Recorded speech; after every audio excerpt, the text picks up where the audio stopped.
توكل عليه ونعوذ بالله من شرور أنفسنا ومن سيئات أعمالنا. من يهده الله فلا مضل له ومن يضلل فلا هادي له. ونشهد أن سيدنا وسندنا وحبيبنا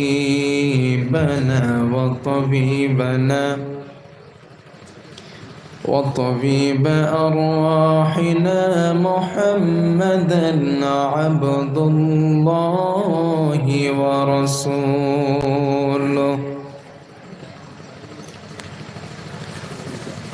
هو الذي لا ضد له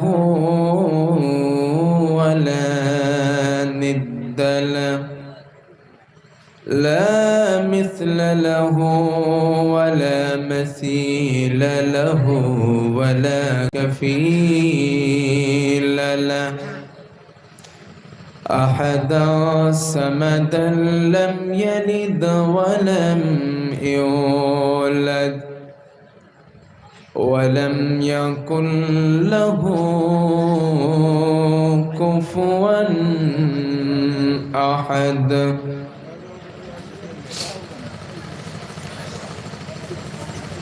أما بعد فقد قال الله تعالى في كلامه المجيد والفرقان الحميد: أعوذ بالله من الشيطان الرجيم.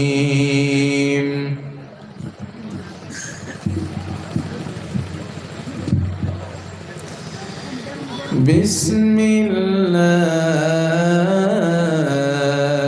الرحمن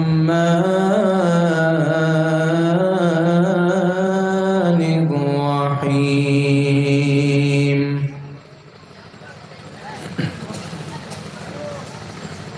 يا أيها الذين آمنوا قوا أنفسكم وأهليكم نارا وقودها الناس والحجارة. وقال تعالى في موضع آخر: أعوذ بالله من الشيطان الرجيم.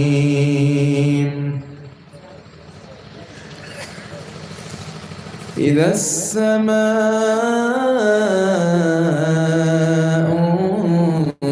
انفطرت وإذا الكواكب انتثرت وإذا البحار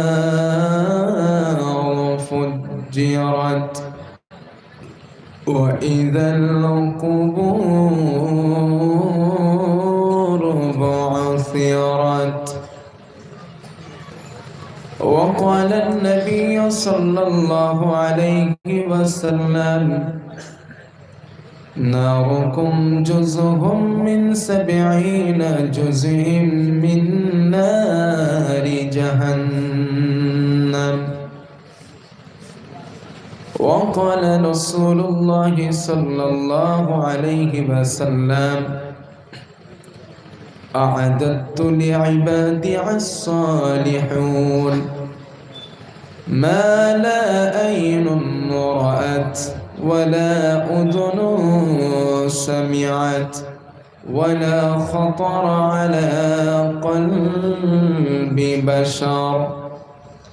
وقال تعالى في شان حبيبه: إن الله وملائكته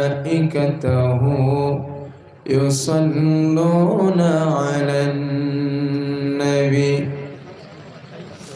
يا أيها الذين آمنوا صلوا عليه وسلموا تسليما اللهم صل على سيدنا مولانا محمد وعلى آل سيدنا مولانا যাদের হৃদয়ে আছে আল্লাহর ভয় তারা কভু পথ ভুলে যায় না আল্লাহর প্রেম ছাড়া এই দুনিয়ায় কারো কাছে কোনো কিছু চাই না যাদের হৃদয়ে আছে আল্লাহর ভয় তারা কভু পথ ভুলে যায় না আল্লাহর প্রেম ছাড়া এই দুনিয়ায় কারো কাছে কোনো কিছু চাই না রাতের আধারে যারা সিজদাতে রয় দু চোখের স্রোতে নদী যেন বয় রাতের আধারে যারা সিজদাতে রয় দু চোখের স্রোতে নদী যেন বয় ছলনার হাত ছানি যত আসো ছলনার হাত ছানি যত আসো পিছনে ফিরেও সে তাকাই না আল্লাহর প্রেম ছাড়া এই দুনিয়ায় কারো কাছে কোনো কিছু চাই না যাদের হৃদয়ে আছে আল্লাহর ভয় তারা কভু পথ ভুলে যায় না আলহামদুলিল্লাহ 2 দিন ব্যাপী তাফসীরুল কোরআন মাহফিলের আজ প্রথম দিন আজ এই মাহফিলের সম্মানীয় সভাপতি সাহেব শাইখুল হাদিস হযরত মাওলানা হযরতুল আল্লাম হযরত মাওলানা ইউসুফ আলী সাহেব উত্তর পূর্ব ভারতের আমির শরীয়ত দামাত বরকাতুহুমুল আলিয়া বারাকাল্লাহু ফি হায়াতি এছাড়াও আরো উপস্থিত থাকবেন হযরত মাওলানা মুফতি আব্দুল বাসিত আল কাসেমি বদরপুর টাইটেল মাদ্রাসা দামাত বরকাতুহুম এবং আছেন মাওলানা আব্দুল্লাহ নোমান সাহাব দামাত বরকাতুহুম এবং আব্দুর রহমান সাহাব কলিকাতা উনি আগামী কাল আছেন আব্দুর রহমান আগামী কাল আছেন আজ আব্দুল্লাহ নোমান সাহেব রয়েছেন এছাড়া আরো অন্যান্য উলামায়ে কেরাম এই তাফসীরুল কোরআন মাহফিলে আপনাদের সামনে বক্তব্য রাখবেন তো আজ ডিসেম্বর মাসের 17 তারিখ এই তাফসীরুল কোরআন মাহফিলের আজ প্রথম দিনে আমার সামনে বসে থাকা সম্মানিত কোরআন প্রেমিক আল্লাহ ও তার রাসূল প্রেমিক আব্বাজান ও ভাইরা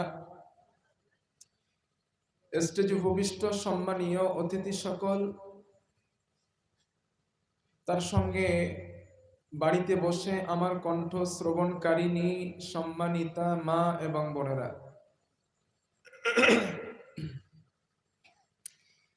স্নেহভাজন ছোট ছোট বাচ্চারা, আজ এই তাফসিরুল কোরআন মাহফিলের সম্মানীয় কমিটি সাহেবান বিন্দু, আপনারা আমার ভাষা বুঝতে পারছেন তো? আমি কিন্তু সিলটি মারতে পারি না ভাই। আমি আমার মাতৃবাংলা, আমি আমার মাতৃভাষায় কথা বলছি। এখন আপনারা যদি আমাকে ধরে পিটুনি দেন, তাও আমার একটা সিলটি ভাষা আমি বলতে পারতাম না।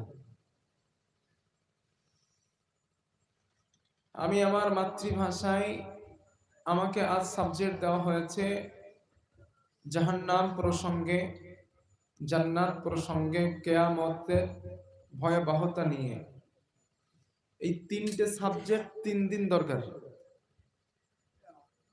কথা বোঝেন নাই? তাফসীর মাহফিলে এই তিনটে সাবজেক্ট 3 দিন দরকার। একদিন কিয়ামতের মাঠ, একদিন জান্নাত, আর একদিন জাহান্নাম। কিন্তু তিনটাই একদিনে দিয়েছে যে হুজুর 3 দিন তো আপনি থাকবেন না, একদিনে সব দিয়ে যান। এখন সবগুলো একটু একটু করে দিলে আপনারা বুঝবেন কিনা আমি এটাই ভাবছি। তবে আংশিক আংশিক কিছু কথা আমি আপনাদের সামনে বলছি, আশা করছি বুঝে যাবেন ইনশাআল্লাহ। আসুন আমরা আলোচনার প্রথমে আল্লাহ তাআলার একটু শুকরিয়া আদায় করি। উচ্চ আওয়াজে প্রাণ খুলে সকলে মিলে পড়ছি আলহামদুলিল্লাহ। আর একটা বার বলছি আলহামদুলিল্লাহ। নবীর প্রতি জানাচ্ছি দরুদ ও সালাম, পড়ছি সাল্লাল্লাহু আলাইহি ওয়াসাল্লাম, সাল্লাল্লাহু আলাইহি ওয়াসাল্লাম। সম্মানিত ভাই, যেহেতু এটা তাফসিরুল কোরআন মাহফিল, সেহেতু আমি আমার আলোচ্য বিষয়ের আগে কোরআন নিয়ে কিছু কথা বলছি। যেহেতু তাফসির মাহফিল, এই জন্য কোরআন নিয়ে কিছু তথ্য আমি একটু আগে শোনাই আপনাদের। আর আজকের আমার প্রথম দিন, দ্বিতীয় দিন হলে হয়তো বলতাম না, প্রথম দিন বলেই বলছি। যে মাহফিলটা আমার যুবক ভাইয়েরা কায়েম করেছেন, ইন্তেজাম করেছেন, এই মাহফিলের গুরুত্ব সীমিত নয়। কারণ এটা এমন একটা কিতাবের মাহফিল, যেই কোরআন, যেই কিতাবটা দেখলে সওয়াব, পড়লে সওয়াব, শুনলে সওয়াব, স্পর্শ করলেও সওয়াব। আমার কথা বুঝতে পারছেন তো আপনারা? না বুঝলে একটু বলবেন অবশ্যই। পৃথিবীতে এমন আর একখানা কিতাব নেই যেই কিতাব দেখলে সওয়াব হয়, পড়লে সওয়াব হয়, শুনলে সওয়াব হয়, স্পর্শ করলেও সওয়াব হয়। এমন একখানা কিতাব পৃথিবীতে কি আছে? আর জোরে বলেন। আর নেই। আছে একখানা কিতাব, কিতাবটার নাম কি? আল কোরআন। পৃথিবীর মানুষের ভাগ্য বদলায় দিতে পারে, চেঞ্জ করে দিতে পারে। পৃথিবীর মানুষের ভাগ্যকে পরিবর্তন করতে পারে, জিরো থেকে হিরো বানাতে পারে, ফকির থেকে আমির বানাতে পারে, অসম্মানীয় থেকে সম্মানীয় বানাতে পারে একটা কিতাব, তার নাম কি? আল কোরআন। এই কথাটা শুধু আমার নয়,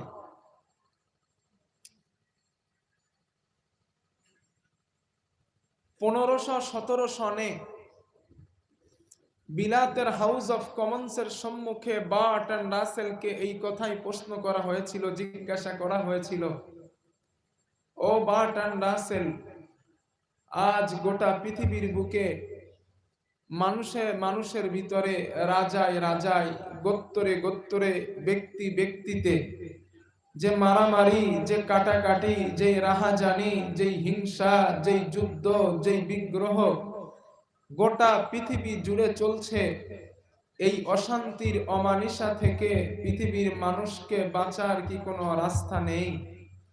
বার্টন রাসেল এক বাক্যে জবাব দিয়ে বলেছিলেন, রাস্তা আছে, সেটি হলো go back to the universal go and the universal prophet. পৃথিবীর মানুষ যদি শান্তি পেতে চায়, মুক্তি পেতে চাই, আল কোরআনের কাছে নিজের জীবনটাকে মিশিয়ে দিতে হবে, আল কোরআনের কাছে ফিরে আসতে হবে এবং শ্রেষ্ঠ যুগের শ্রেষ্ঠ মহামানব নবী মুহাম্মদ রাসূলুল্লাহ সাল্লাল্লাহু আলাইহি ওয়াসাল্লামার জীবন চরিত্র পৃথিবীর মানুষকে ধারণ করতে হবে। এই দুইটা জিনিস যদি করতে পারে, আমি বার্টন রাসেল বলছি, পৃথিবীর মানুষ আবার শান্তি পাবে, আবার মুক্তির নিশানা পেয়ে যাবে। জোরে বলেন সুবহানাল্লাহ। তাকদীর যদি বদলাতে চান, কিসমত যদি ভালো করতে চান, পৃথিবীতে যদি শান্তি পেতে চান, কোরআনের বিকল্প আর কিছুই হতে পারে না। এটি এমন কিতাব, এই কোরআনের কাছে আপনি আসবেন, আসার সাথে সাথেই যদি আপনি নিয়মিত কোরআন তেলাওয়াত করেন, আল্লাহ তাআলা প্রতিনিয়ত আপনার বাড়িতে ওই কোরআন পাঠকারীর জন্য প্রতিনিয়ত আল্লাহ পাক রহমত, করুণা, দয়া নাজিল করতে থাকেন। সুবহানাল্লাহ। এটা পাবেন কোথায়? কোরআনে। আল্লাহ রাব্বুল আলামিন বলেন,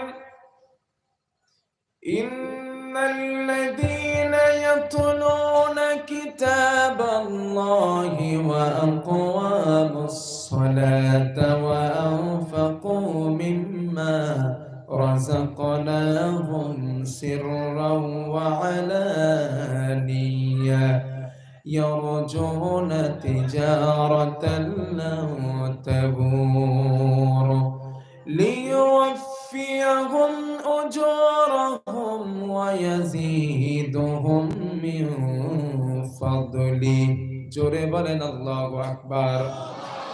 আল্লাহ রাব্বুল আলামিন বলেন, বান্দারা, কোন মুমিন, কোন মুসলমান নিয়মিত যদি কোরআন তেলাওয়াত করেন, কোরআন পাঠ করেন, আল্লাহ পাক বলেন কোরআন পাঠ করলো, নামাজ পড়লো এবং গোপনে প্রকাশ্যে আমি আল্লাহর রাস্তায় ব্যয় করলো, আমি আল্লাহ তাকে যে অর্থ দিয়েছি ওই অর্থ আমি আল্লাহর রাস্তায় গোপনে প্রকাশ্যে দান করলো, আল্লাহ পাক বলেন এরা এমন একটা ব্যবসার আশা করলো, এমন একটা বিজনেসের আশা করলো যেই ব্যবসায় কখনো লস হয় না, লাভ আর লাভ।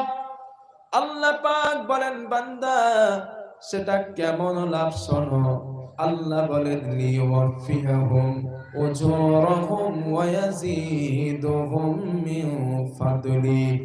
আল্লাহ বলেন কোরআন পড়ার কারণে, নামাজ পড়ার কারণে, গোপনে প্রকাশ্যে দান করার কারণে ওরা এমন একটা ব্যবসার আশা করলো, আমি আল্লাহ পাক তাদের প্রতি প্রতিনিয়ত রহমত, করুণা, দয়া আমি আল্লাহ তাদের প্রতি নাজিল করে দেই।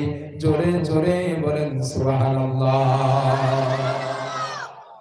প্রত্যেকটা দিন আপনি কোরআন পড়বেন, আল্লাহ তাআলা আপনার প্রতি রহমত, করুণা নাজিল করবেন। সুবহানাল্লাহ। সেই কোরআনের মাহফিলে আপনারা বসা। নাম্বার 2, এটা এমন এক কিতাব, কোন রাখাল, কোন মুচি, কোন মেথর, সমাজের সব থেকে গরিব শ্রেণীর ছেলেটাও যদি কোরআন তেলাওয়াত করে, আল্লাহ তাআলা নবী বলেন, হাদিসে পাকে এসেছে, যতই সে নিম্ন শ্রেণীর ছেলে হোক না কেন, কোরআন তেলাওয়াত করার সাথে সাথে আল্লাহ তাআলা তার সম্মান, তার মর্যাদা বাড়িয়ে দেন। সুবহানাল্লাহ। দলিল কি? দলিল হাদিস। হযরত ওমর রাদিয়াল্লাহু তাআলা আনহু নাম শুনেছেন না? ওই নাফে ইবনে আব্দুল্লাহ নামে এক ব্যক্তিকে হযরত ওমর রাদিয়াল্লাহু আনহু মক্কার গভর্নর বানালেন। হঠাৎ একদিন আচমকা হযরত ওমরের সঙ্গে আর নাফের সঙ্গে একটা জায়গায় সাক্ষাৎ।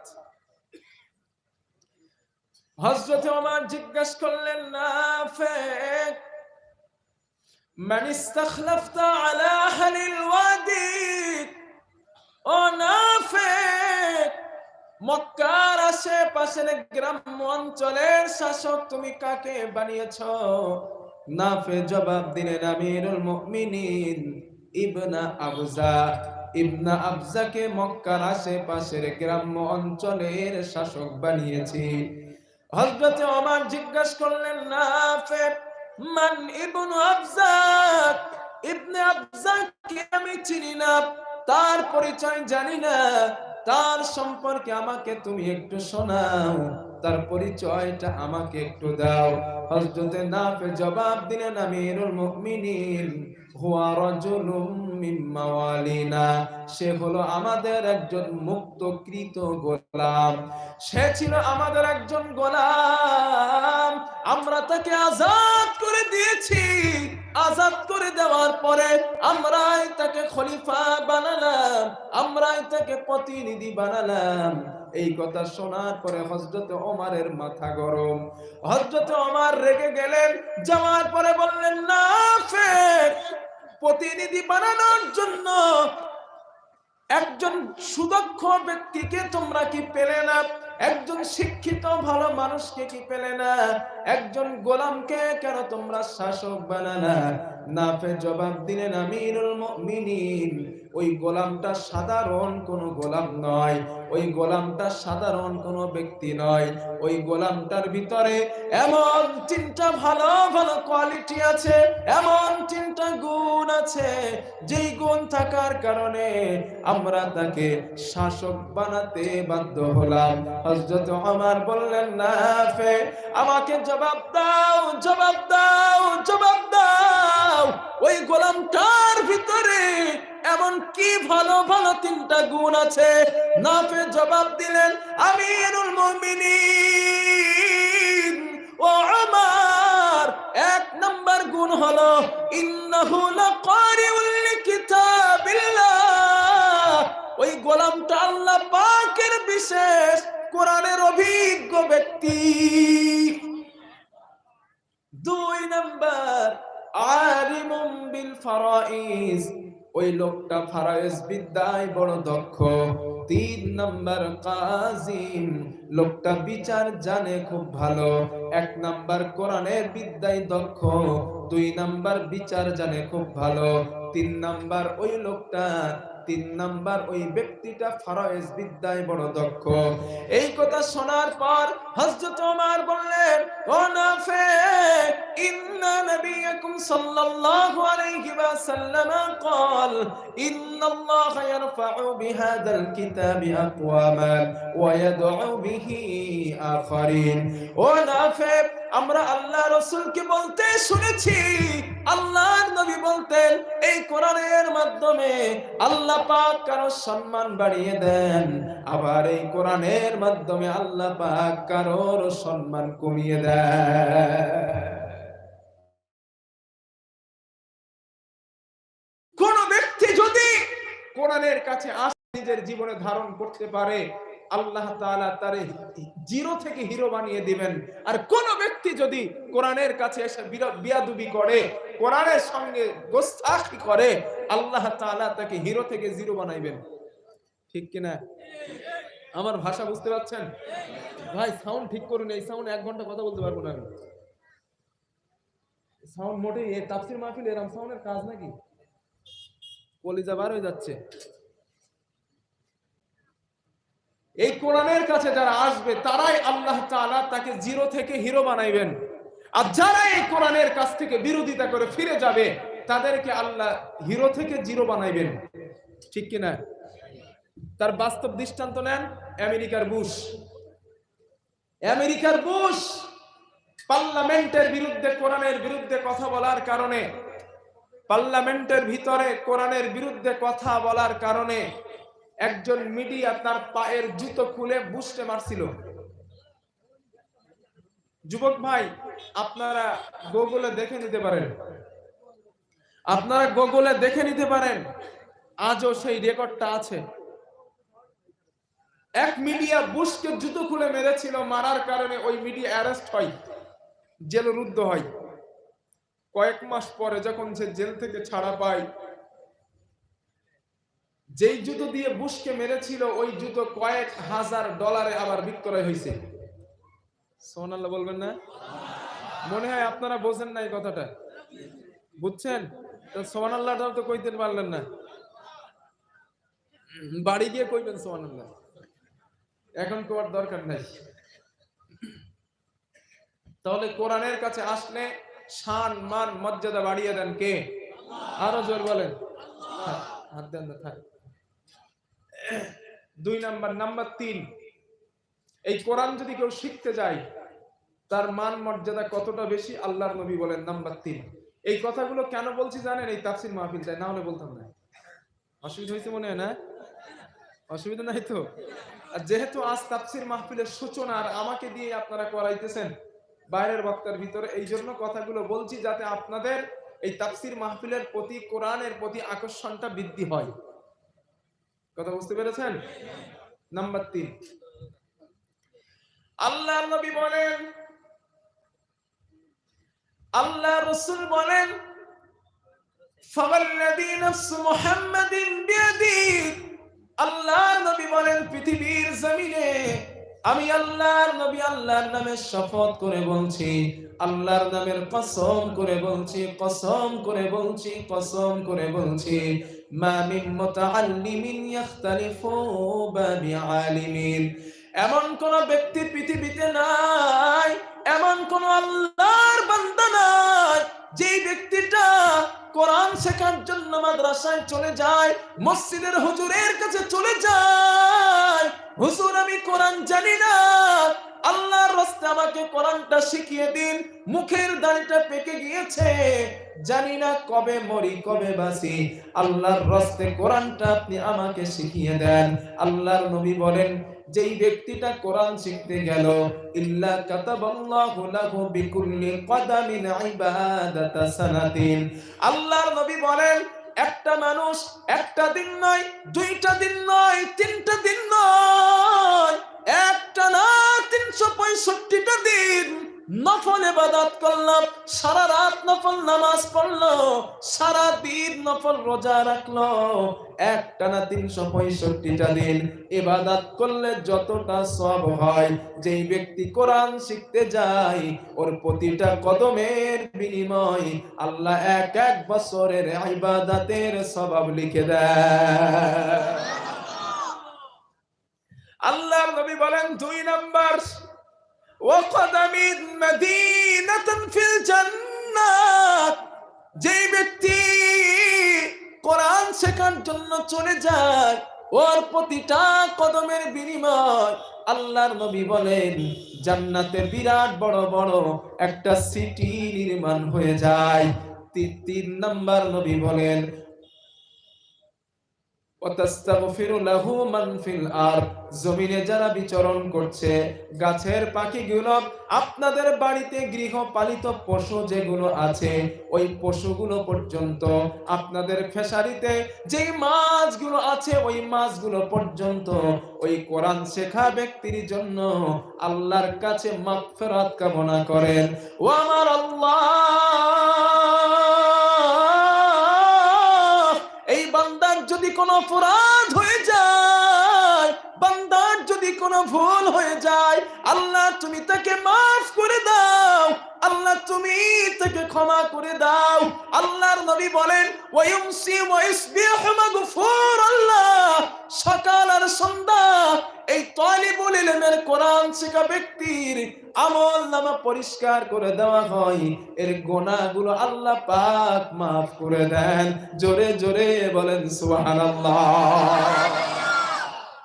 5 নাম্বার নবী বলেন ওয়াশাহিদাত লাহুল মালাইকাতু বিআন্নাকুম মুতাকাউল্লাহি মিনান নার মিনান নার মিনান নার, ফেরেশতারা সাক্ষী দেন এই সব কোরআন শিখতে যাওয়া ব্যক্তিগুলি আল্লাহর পক্ষ থেকে জাহান্নাম থেকে মুক্তি প্রাপ্ত ব্যক্তি।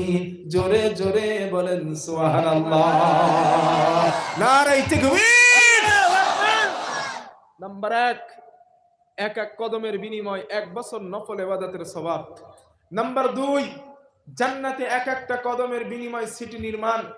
নাম্বার 3, পৃথিবীর প্রাণীগুলো আপনার জন্য মাগফিরাত করে, নাম্বার 4, সকাল সন্ধ্যা আমলনামা পরিষ্কার হয়ে যায়। নাম্বার 5, ফেরেশতারা সাক্ষী দেন ওই কোরআন শিখতে যাওয়া ব্যক্তিগুলি আল্লাহর পক্ষ থেকে জাহান্নাম থেকে মুক্তি প্রাপ্ত। সুবহানাল্লাহ। মুখের দাড়িটা পেকে গেছে তো কি হয়েছে? শিক্ষার কোনো শেষ নাই। মরার আগে কোরআনটা একটু শিখেই কবরে যান। যদি কোরআন শিখতে শিখতে মরে যান, এই হাদিসের বক্তব্য অনুযায়ী, ব্যাখ্যা অনুযায়ী আল্লাহ আপনার গুনাহ মাফ করিয়ে নিয়েই জান্নাতে দেবেন, মৃত্যু দেবেন। একটু শেখেন। সব পড়তে পারেন, বাংলা পড়তে পারেন, ইংরেজি পড়তে পারেন, হিন্দি পড়তে পারেন, বলতেও পারেন, কোরআনটা পড়তে পারেন না। মুসলিম সন্তান কেন আপনি পড়তে পারেন না? একটু পড়াশোনা করে দেখেন। যারা অমুসলিম, বিভিন্ন ধর্মের মানুষ, যারা ইসলাম ধর্মের মানুষ না অন্য ধর্মের মানুষ, তারা বিভিন্ন বৈজ্ঞানিক, বিভিন্ন ডাক্তার, মাস্টার, তাদের লাইফ উন্নত হচ্ছে কেন? তাদের পিছনের ব্যাকগ্রাউন্ড খুঁজে দেখেন। তারা আল্লাহর কোরআন নিয়ে রিসার্চ করে, গবেষণা করে। এজন্যই তো বিজ্ঞানীরা এই কথা আজ বলতে শিখা বাধ্য হয়েছে, সায়েন্টিফিকেটস ইন দা হলি কোরআন। এই কোরআনের সমস্ত কথাই বিজ্ঞানসম্মত কথা। একটা কথা এই কোরআনের ভিতরে অবৈজ্ঞানিক কথা আল্লাহ তাআলা দেন নাই। সুবহানাল্লাহ। কপাল পড়া মুসলমান আমরা, কপাল পোড়া মুসলমান যে কোরআনটা একটু পড়িও না, বুঝিও না। ঠিক বলছি না ভুল বলছি ভাই? এই হচ্ছে আমাদের অবস্থা। 5 নাম্বার, আল্লাহর নবী কোরআন সম্পর্কে বলেন, ক্বালা রাসূলুল্লাহি সাল্লাল্লাহু আলাইহি ওয়াসাল্লাম ইউকালু লিসাহিবিল কোরআন। আল্লাহর নবী বলেন, কিয়ামতের দিন কোরআন ওয়ালার সঙ্গে সাক্ষাৎ করে বলবে, হাল তা'রিফুনি, ও মানুষ তুমি আমাকে কি চিনতে পারছো? তুমি আমাকে কি চেনো? ওই ব্যক্তি জবাব দিবে, না না না, আমি তো আপনাকে চিনি না। আল্লাহর কোরআন জবাব দিবে, আনা সাহিবুকাল কোরআন, আমি তোমার দুনিয়ার সাথী আল কোরআন আল্লাযী আসবাহতুকা ফিল হাওয়াজির। রমজান মাসে দিনের বেলা আমি তোমাকে খাইতে দেই নাই, ওয়াসহারতু লাইলাতাক, রাতের বেলা তোমাকে আমি ঘুমাতে দেই নাই। আল্লাহর নবী বলেন, ফায়ুতাল মুলকু বিয়ামিনিহি, হাফেজে কোরআনের ডান হাতে আল্লাহ জান্নাতের বাদশাহী দিয়া দিবে। ওয়াল খুলদা বিয়াসারিহি, হাফেজে কোরআনের বাম হাতে আল্লাহ জান্নাতি বসবাসের চিরস্থায়ী সার্টিফিকেট দিয়া দিবেন। আল্লাহর নবী বলেন, ওয়ায়ুদাউ আলা রাসিহি তাজুর ওয়াকার, হাফেজে কোরআনের মাথায় আল্লাহ সম্মানের মুকুট পরিয়ে দিবেন। তার গায়ে সম্মানের জামা পরানো হবে, সম্মানের জামা পরানো হবে। আল্লাহর নবী বলেন, শুধু তাই নয়, তার বাবা মাকে আল্লাহ পাক 2 জোড়া জান্নাতের জামা পরিয়ে দেবেন। বাবা মা বলবে, বিমা কুসিনা হাদিহি, এই সম্মান আমাদের কেন দেওয়া হয়েছে? দুনিয়ার জমিনে এমন ভালো কাজ তো আমরা করি নাই, এমন নেক কাজ তো আমরা করি নাই, এই সম্মান আমাদের কেন দেওয়া হয়েছে? আল্লাহর পক্ষ থেকে জবাব আসবে, লিআখদি ওয়ালাদিকুমুল কোরআন, তোমাদের সন্তান দুনিয়ায় কোরআন পড়ার কারণে এই মর্যাদা আল্লাহ তোমাদের দিয়ে দিয়েছেন।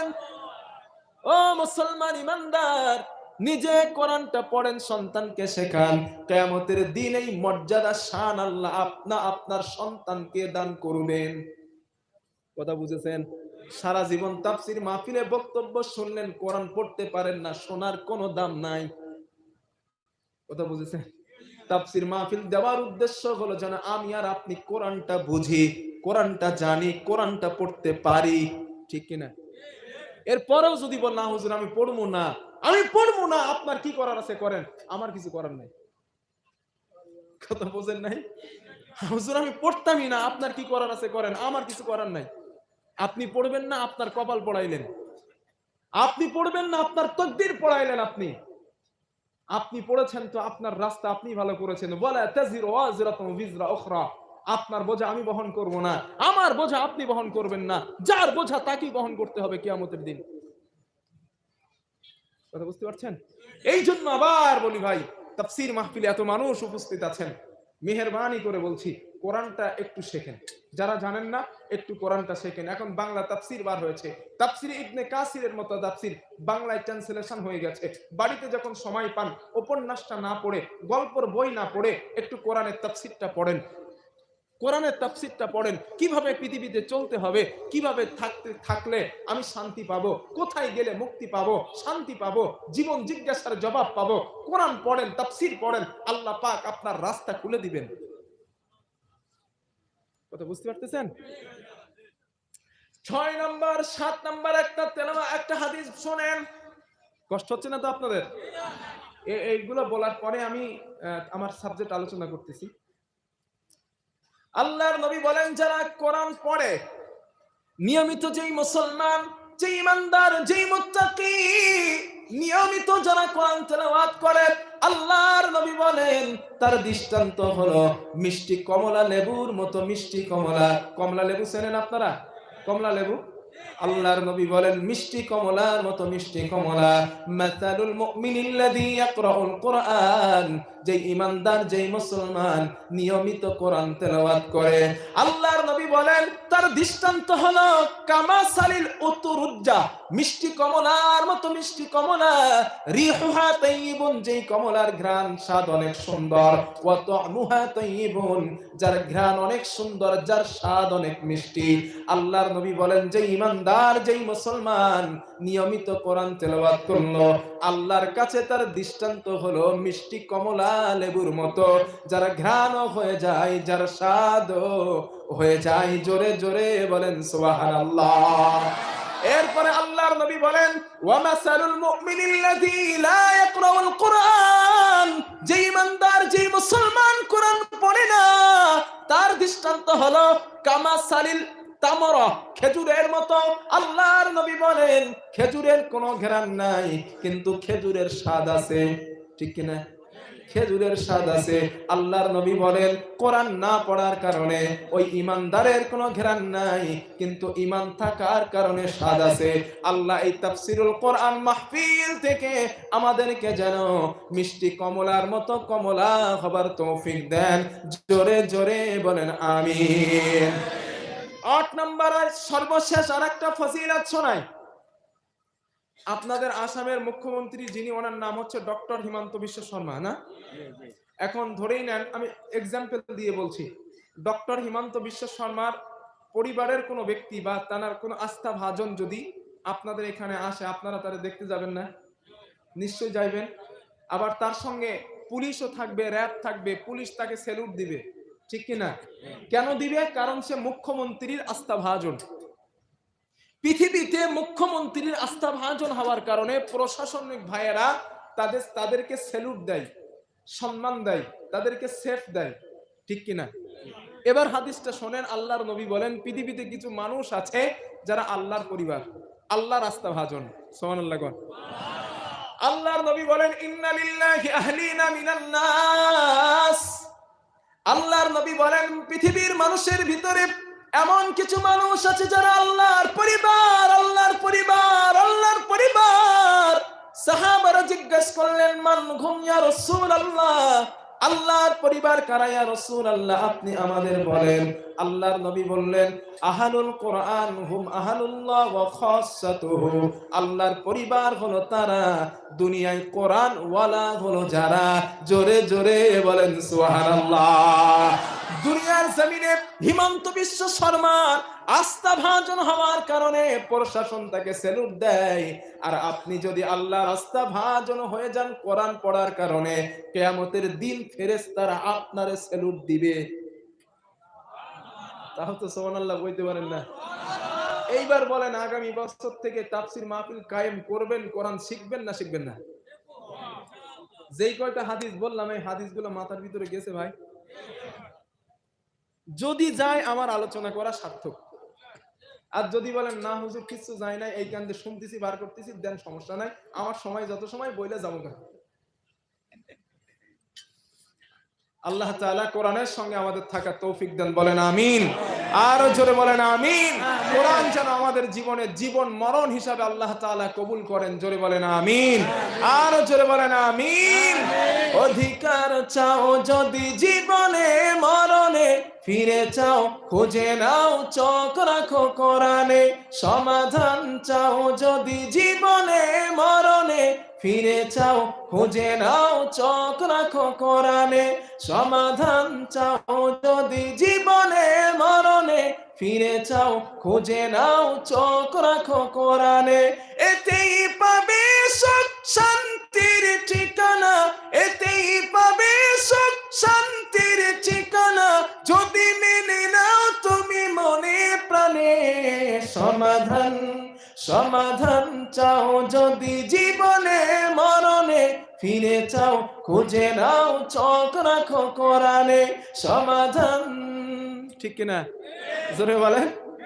এ যে চিরবাণী চির অভিধান, এ যে চিরবাণী খোদারি কালামে পাক।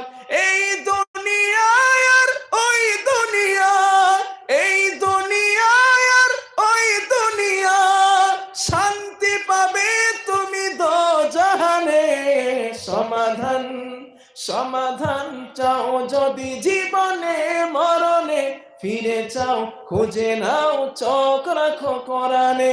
সমাধান চাও যদি জীবনে মরণে, ফিরে চাও খুঁজে নাও চোখ রাখো কোরআনে।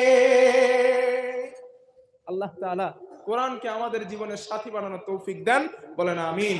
আর জোরে বলেন আমিন। ভাই আরো অনেক কথা ছিল, অনেক হাদিস ছিল, কিন্তু বলার সময় নেই। জাস্ট কিছুটা বললাম যাতে আপনাদের ঈমানটা একটু মজবুত হয়। কথা বুঝতেছেন? যেহেতু প্রথম দিন, লাস্টের দিন হলে হয়তো বলতামই না। এবার আসেন আমার দেওয়া যে সাবজেক্ট, আমাকে আপনারা যে সাবজেক্ট দিয়েছেন, আমি ওই সাবজেক্টের উপরে কথা বলি। আচ্ছা, আমার পরে কি আব্দুল্লাহ নোমান আছে না? আব্দুল্লাহ নোমান ভাই আছে আমার পরে? আমার পরে সভাপতি সাহেব কে আছে? আব্দুল্লাহ নোমান আছে। উনি কোথায় আসবেন? এসে গেছেন। উঠবেন কটায়? টাইম কটায় ওনা? না সেটা কটা?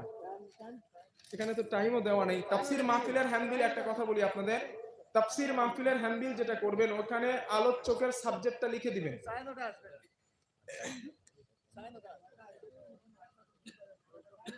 9:30 না?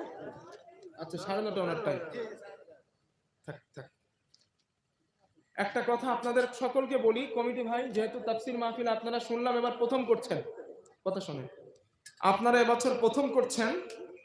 তাফসীর মাহফিলের হ্যান্ডবিল এমনটা হয় না যে আলোচক, এই আলোচকের সাবজেক্টটা উল্লেখ করে দিবেন হ্যান্ডবিলে, আর টাইমটা উল্লেখ করে দিবেন। আর প্রত্যেক আলোচকের 1.5 ঘন্টার বেশি সময় দেবেন না, কারণ একটা সাবজেক্টের উপরে 1.5 ঘন্টার উপরে কথা বললে কথাগুলো গুছিয়ে বলা যায় না বা এলোমেলো হয়ে যায়। সাবজেক্টের উপরে কথা বললে 1 থেকে 1.5 ঘন্টা, এটা এনাফ। কথা বুঝতে পেরেছেন? আমার তো মনেই ছিল না যে আজ আমার সাবজেক্ট কি ছিল, সত্যি ভুলে গেছিলাম আমি। আমার ভাইয়া মনে করে দিয়েছে তাই মনে হলো, না হলে আমার অন্য আলোচনা করার চিন্তা ভাবনা হয়ে গিয়েছিল অলরেডি। তো যেহেতু আমার সাবজেক্ট মনে করিয়ে দিয়েছেন, ধন্যবাদ তাদেরকে। আমি সেই সাবজেক্টের উপরে কথা বলছি। একবার কথা বলার আগে একবার একটু উচ্চ আওয়াজে আমরা একটু কলেমাতুজ জিকির করে শুরু করি। সুবহানাল্লাহ আলহামদুলিল্লাহ ওয়া লা ইলাহা ইল্লাল্লাহ, সুবহানাল্লাহ আলহামদুলিল্লাহ ওয়া লা ইলাহা ইল্লাল্লাহ, লা ইলাহা ইল্লাল্লাহ, লা ইলাহা ইল্লাল্লাহ, সুবহানাল্লাহ আলহামদুলিল্লাহ ওয়া লা ইলাহা ইল্লাল্লাহ, লা ইলাহা ইল্লাল্লাহ মুহাম্মাদুর রাসূলুল্লাহ সাল্লাল্লাহু আলাইহি ওয়াসাল্লাম। আল্লাহ তাআলা বলেন, আমরা এখানে যত মানুষ আছি, আমরা প্রত্যেক কটা মানুষ দুনিয়া থেকে একদিন বিদায় নেব, ঠিক কিনা? কুল্লু নাফসিন যায়িকাতুল মাউত। প্রত্যেক নফসকে প্রাণীকে মৃত্যুর স্বাদ গ্রহণ করতে হবে, ঠিক না বেঠিক? জোরে বলেন। আমাদের জীবনের জন্য একটা সময় এস্টাবলিশ করে দেওয়া হয়েছে, 60 বছর, কারো বা 70 বছর, কারো বা 80 বছর, কারো বা 90 বছর। নির্দিষ্ট সময় চলে যাওয়ার সাথে সাথে একটা সেকেন্ডও আগানো হবে না, একটা সেকেন্ডও পিছানো হবে না। আল্লাহ রাব্বুল আলামিন বলেন, فَإِذَا جَاءَ أَجَلُهُمْ لَا يَسْتَأْخِرُونَ سَاعَةً وَلَا يَسْتَقْدِمُونَ। আল্লাহ পাক বলেন, বান্দারে, নির্দিষ্ট সময় যেটা তোমার বেঁধে দেওয়া হয়েছে, ওই সময় ছাড়া মৃত্যুর সময় যখন তোমার চলে আসবে, একটা সেকেন্ডও এগিয়ে নিয়ে যাওয়া হবে না, একটা সেকেন্ডও পিছিয়ে নিয়ে যাওয়া হবে না। নির্দিষ্ট সময় আমি আল্লাহর হুকুমে তোমার রূহটা বার হয়ে যাবে, কথা ঠিক কিনা? মরে যাবার পর আমরা লাশ, ঠিক কিনা? রূহটা শরীরে নাই, আমাদের নাম হলো লাশ। রূহটা যখন আমাদের ভিতরে আছে আমরা তত সময় মানুষ, আর যখন রূহটা চলে যায় আমাদের নাম হয়ে যায় লাশ। এই লাশের পৃথিবীতে 1 টাকারও দাম নাই, যেই লাশের কোনো মূল্য নাই।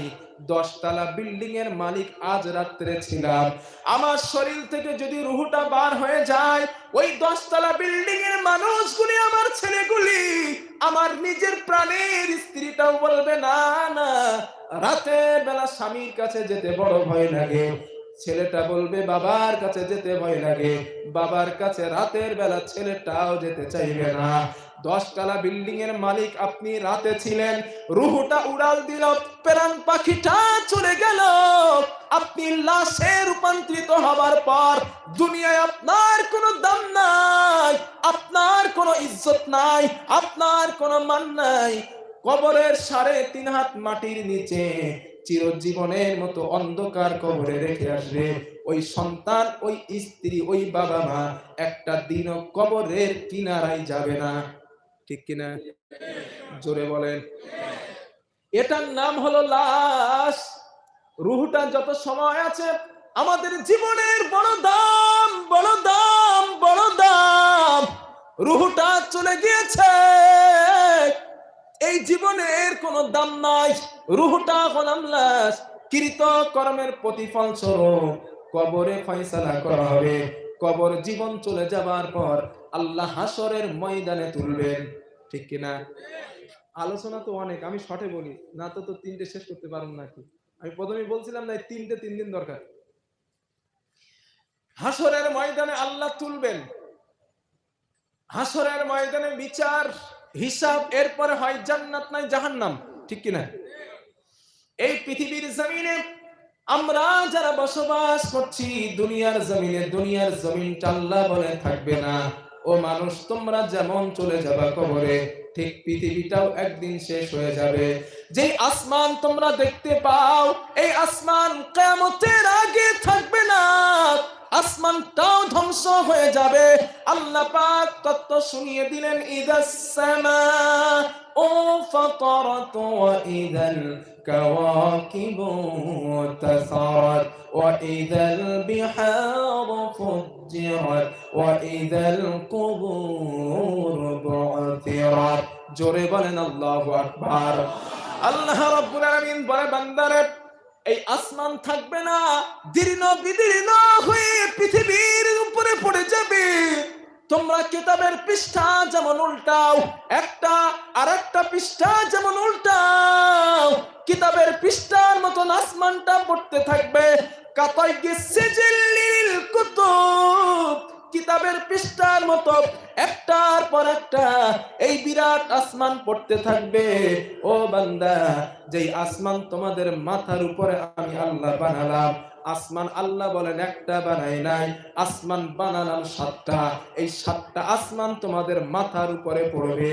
আল্লাহ পাক তথ্য দিলেন, আল্লাহ পাক বলেন সূরা মুলক 29 নম্বর পারা, আল্লাহ রাব্বুল আলামিন বলেন, রব, ও বান্দারে, তোমাদের মাথার উপরে আমি আসমান একটা বানালাম না, দুইটা বানালাম না আল্লাযী খালাকা সাবআ সামাওয়াতি তিবাকা মা তারা ফি খালকির রহমানি মিন তাফাউল ফারজি'ল বাসারা হাল তারা মিন ফুতুর। জোরে বলেন আল্লাহু আকবার। আল্লাহ রাব্বুল আলামিন বলে বান্দারে ওই আসমান 7টা বানালাম, ওই 7টা আসমান একটার পর একটা তোমাদের মাথার উপরে দুনিয়ার উপরে পড়তে থাকবে রে গোলাম। শুধু তাই নয়, যেই তারকা তোমাদের মাথার উপরে রাতের বেলা দেখতে পাও, ওই তারকা বিক্ষিপ্ত ভাবে দুনিয়ার উপরে ছিটকে ছিটকে পড়তে শুরু করবে। একটার পর একটা তারকা পড়তে শুরু করবে, একটার পর একটা দুনিয়ায় পড়তে শুরু করবে। আপনারা কি মনে করেন এই তারকা একটু একটু নাকি? কথা বলেন না কেন? একটু একটু?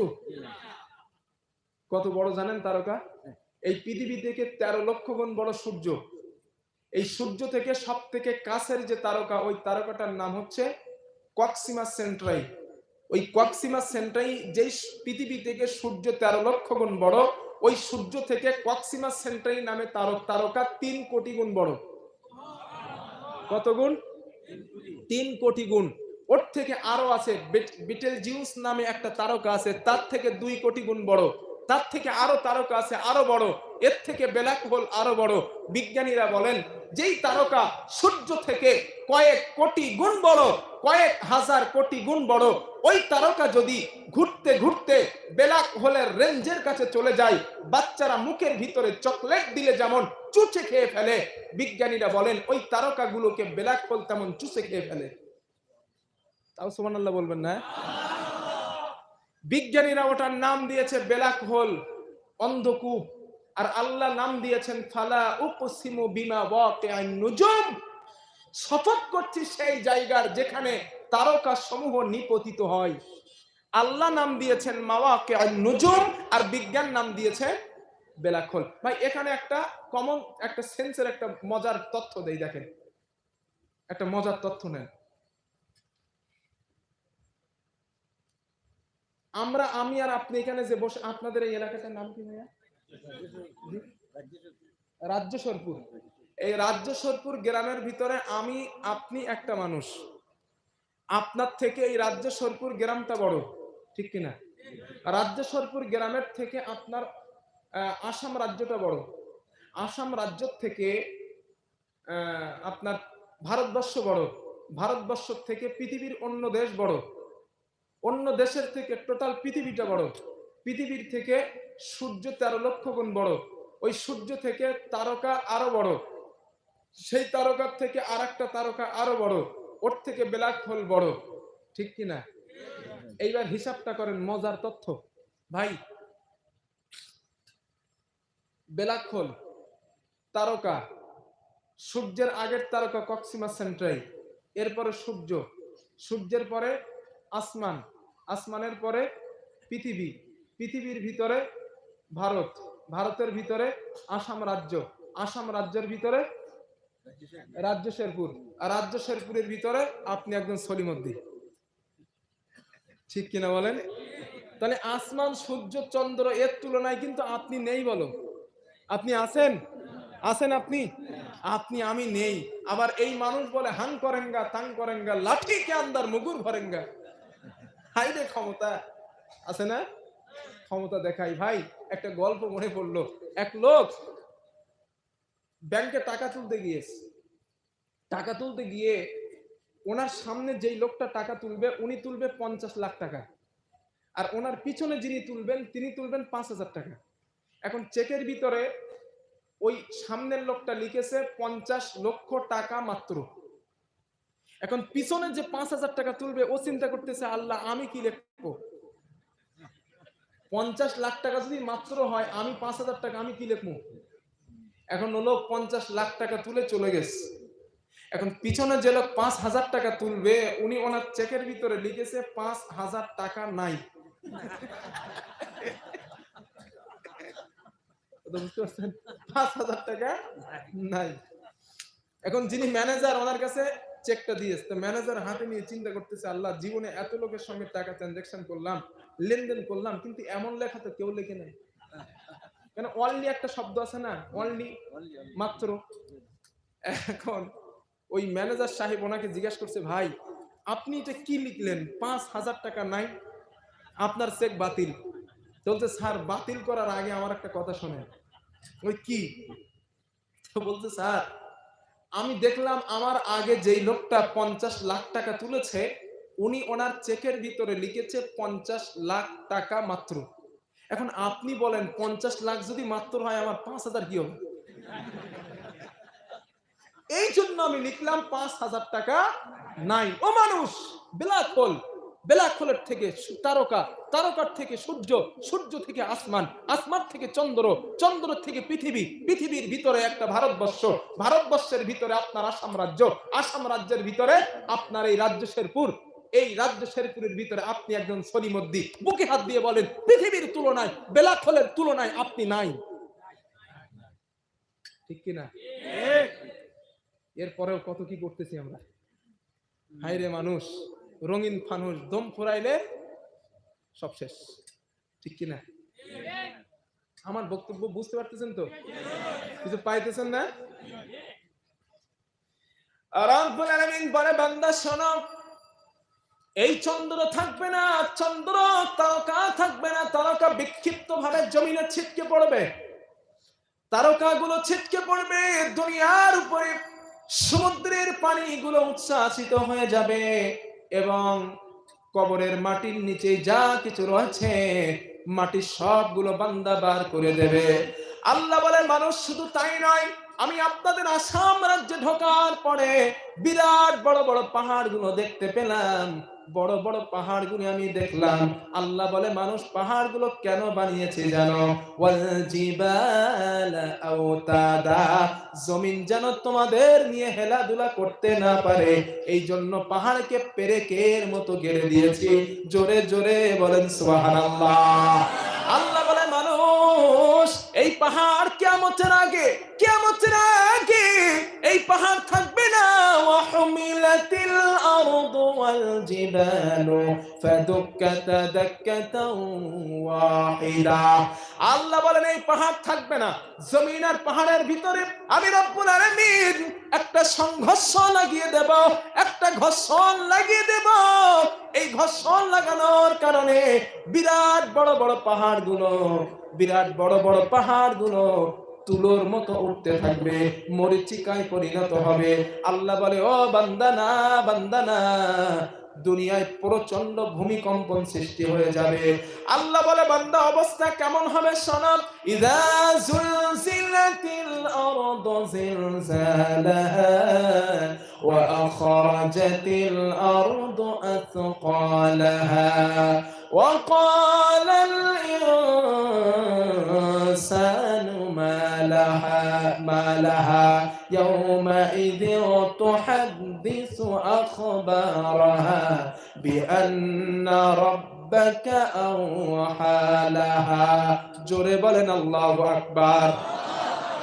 আল্লাহ রাব্বুল আলামিন বলে, বান্দা শোনো, যেদিন এই দুনিয়ায় ভূমি প্রচন্ড কম্পন হতে থাকবে, প্রচন্ড কাঁপতে থাকবে এবং পৃথিবীর নিচে যা সোনা দানা মণি মুক্তা জোহরা রয়েছে সবগুলো জমিন কিয়ামতের আগে বার করে দেবে। এই দৃশ্য দেখে মানুষেরা বলবে, ও জমিন তুই কাঁপিস কেন? কি হলো তোর? কেন তুই জমিন কাঁপিস?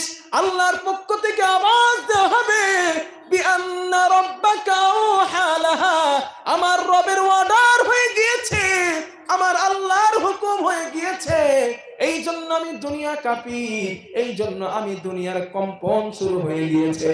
আল্লাহ বলেন, ও মানুষ, যে আসমান দেখো আসমান শেষ, জমিন দেখো জমিন শেষ, তারকা দেখো তারকা শেষ, কিয়ামতের আগে গাছ নাই, পালা নাই, পশু নাই, পাখি নাই, মানুষ নাই, জিন নাই, পাহাড় নাই, পর্বত নাই, কিচ্ছু নাই। থাকবে? আল্লাহ বলে, না না না বান্দা না, কিয়ামতের আগে কিছুই থাকবে না, সবগুলো আমি আল্লাহ ধ্বংস করে দেব। আল্লাহ পাক বলেন কুল্লু মান আলাইহা ফান ওয়া ইয়াবকা ওয়াজহু রাব্বিকা যুল জালালি ওয়াল ইকরাম ফাবিআইয়ি আলাই রাব্বিকুমা তুকাযযিবান। জোরে বলেন আল্লাহু আকবার। আল্লাহ রাব্বুল আলামিন বলে বান্দা শোনো, কিয়ামতের আগে আমি তোমার রব, আমি তোমার মালিক। কিয়ামতের আগে সবগুলো ধ্বংস করে দেব, কিছুই থাকবে না, অবশিষ্ট থাকবো একমাত্র শুধুমাত্র আমি তোমার রব, আমি তোমার আল্লাহ। জোরে জোরে বলেন সুবহানাল্লাহ। কিচ্ছু নাই, মানুষ নাই, জন নাই, পশু নাই, পাখি নাই, আসমান নাই, জমিন নাই, কেউ নাই। আল্লাহ দুনিয়াকে ডাক দিবে, নিয়া দুনিয়া আইনা আশজারুকি, হে দুনিয়া তোর ভিতরে যে গাছ গাছালি গুলো ছিল তারা আজ কোথায়? দুনিয়াতে কোনো জবাব নাই। আল্লাহ ডাক দিবে, নিয়া দুনিয়া আইনা জিবালুকি, হে দুনিয়া তোর ভিতরে যে বড় বড় পাহাড়গুলি আমি পৃথিবীর উপরে স্থাপিত করেছিলাম সেই পাহাড়গুলো আজ কোথায়? দুনিয়াতে কোনো জবাব নাই। আল্লাহ ডাক দিবেন, ইয়া দুনিয়া আইনাল জাব্বারিন, হে দুনিয়া তোর উপরে যে স্বৈরাচার বসবাস করত, মানুষকে কষ্ট দিত, অসহায়ের উপরে অত্যাচার করত, জুলুম করত, নির্যাতন করত, ওই স্বৈরাচার গুলো আজ কোথায়? পৃথিবী থেকে কোনো জবাব নাই, কোনো আওয়াজ নাই। আল্লাহ নিজেই ডাক দিবেন, লিমানিল মুলকুল ইয়াউম, আজ রাজিত্ব কার? আজ রাজিত্ব কার? আল্লাহর পক্ষ থেকে আওয়াজ আসবে, লিল্লাহিল ওয়াহিদিল কাহ্হার, একমাত্র শুধুমাত্র কেবলমাত্র এক পরম করমশালী আল্লাহ পাকের রাজিত্ব। আজ আর কোন ব্যক্তির রাজিত্ব কিয়ামতের দিন চলবে না। চলবে একজনের, তিনি কে? চলবে একজনের, তিনি কে? আল্লাহ তাআলা। কিচ্ছু না, এতিমের মতো মানুষ দাঁড়িয়ে থাকবে। আল্লাহ রাব্বুল আলামিন বলেন অবস্থাটা কেমন হবে লক্ষ্য করো। ফাইদা বারিকাল বাসর ওয়া খাসাফাল কমার ওয়া জুমিআশ শামসু ওয়াল কমার ইয়াকুলুল ইনসানু ইয়াওমা ইদিন আইনাল মাফার। আল্লাহ বলেন অবস্থাটা কেমন হবে লক্ষ্য করো।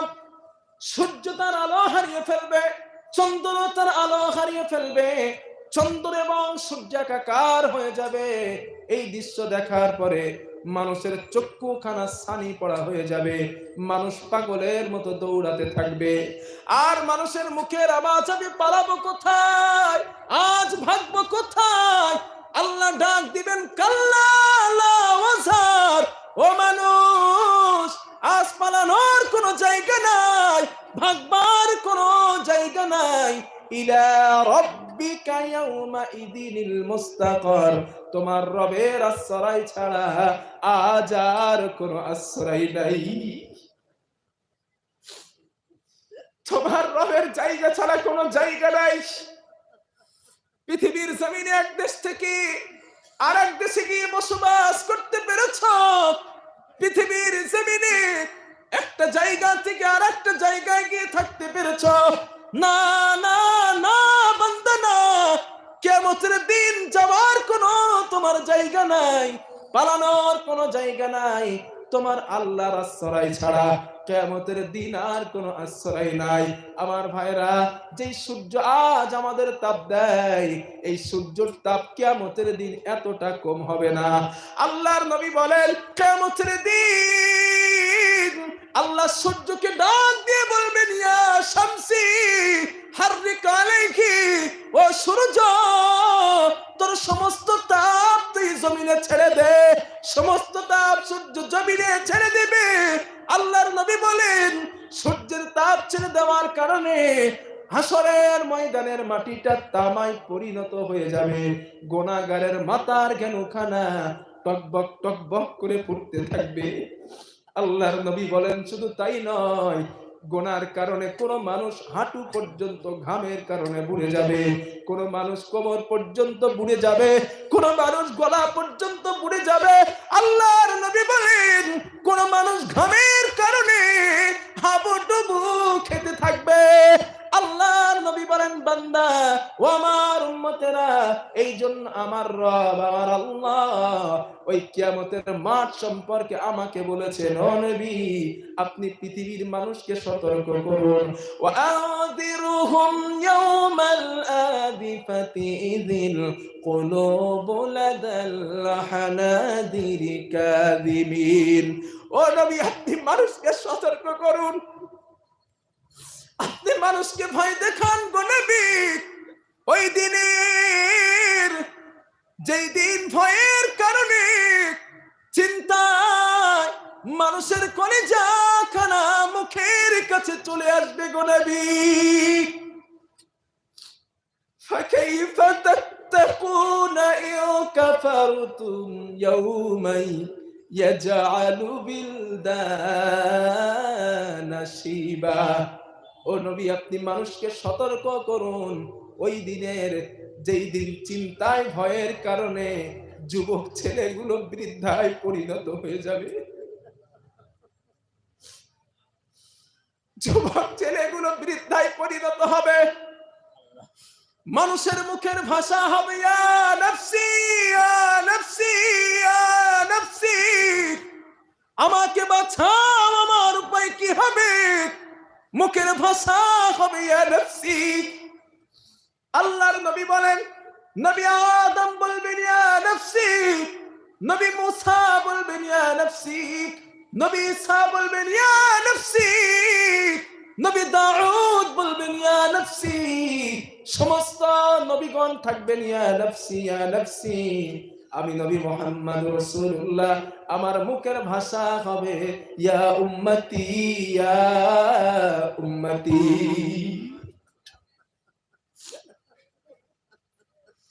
আল্লাহর নবী বলেন ওই হাসরের ময়দান সম্পর্কে আল্লাহ আমাকে বলেছেন, ও নবী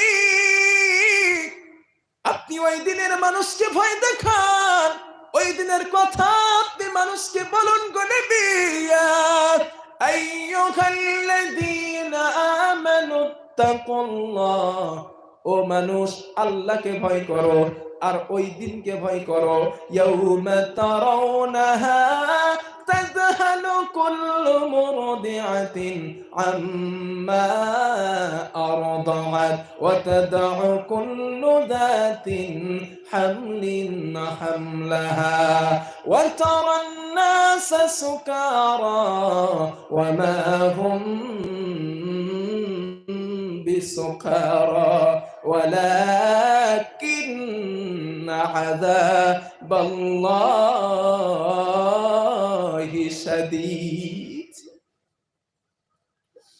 আল্লাহ পাক বলেন, ও মানুষ সেই দিনের ভয় করো যেই দিন স্তন্য দেয়নি মা, দুধের বাচ্চার কথা ভুলে যাবে, গর্ভধারিণী মহিলা বাচ্চা পরিপুষ্ট হয় নাই, সন্তান 7 মাস 6 মাস হয়েছে, মা জননী এমন অপরিপুষ্ট বাচ্চাকে কিয়ামতের মাঠে প্রসব করে ফেলবে, তার গর্ভ ফেটে গিয়া বাচ্চা হাসরের ময়দানে প্রসব হয়ে যাবে।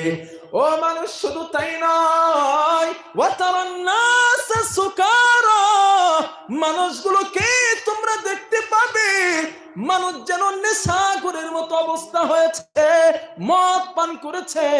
আল্লাহ ডেকে বলেন, না নবী না, ওয়ামা হুম বিসুকারা, তারা তো মদ খায় নাই, নেশা করে নাই, কেন অবস্থা তাদের এমন হলো?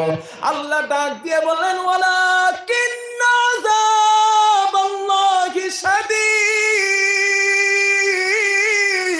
ও নবী এই কিয়ামতের দিনের আযাব মানুষকে পাগল বানিয়ে দিয়েছে গো নবী।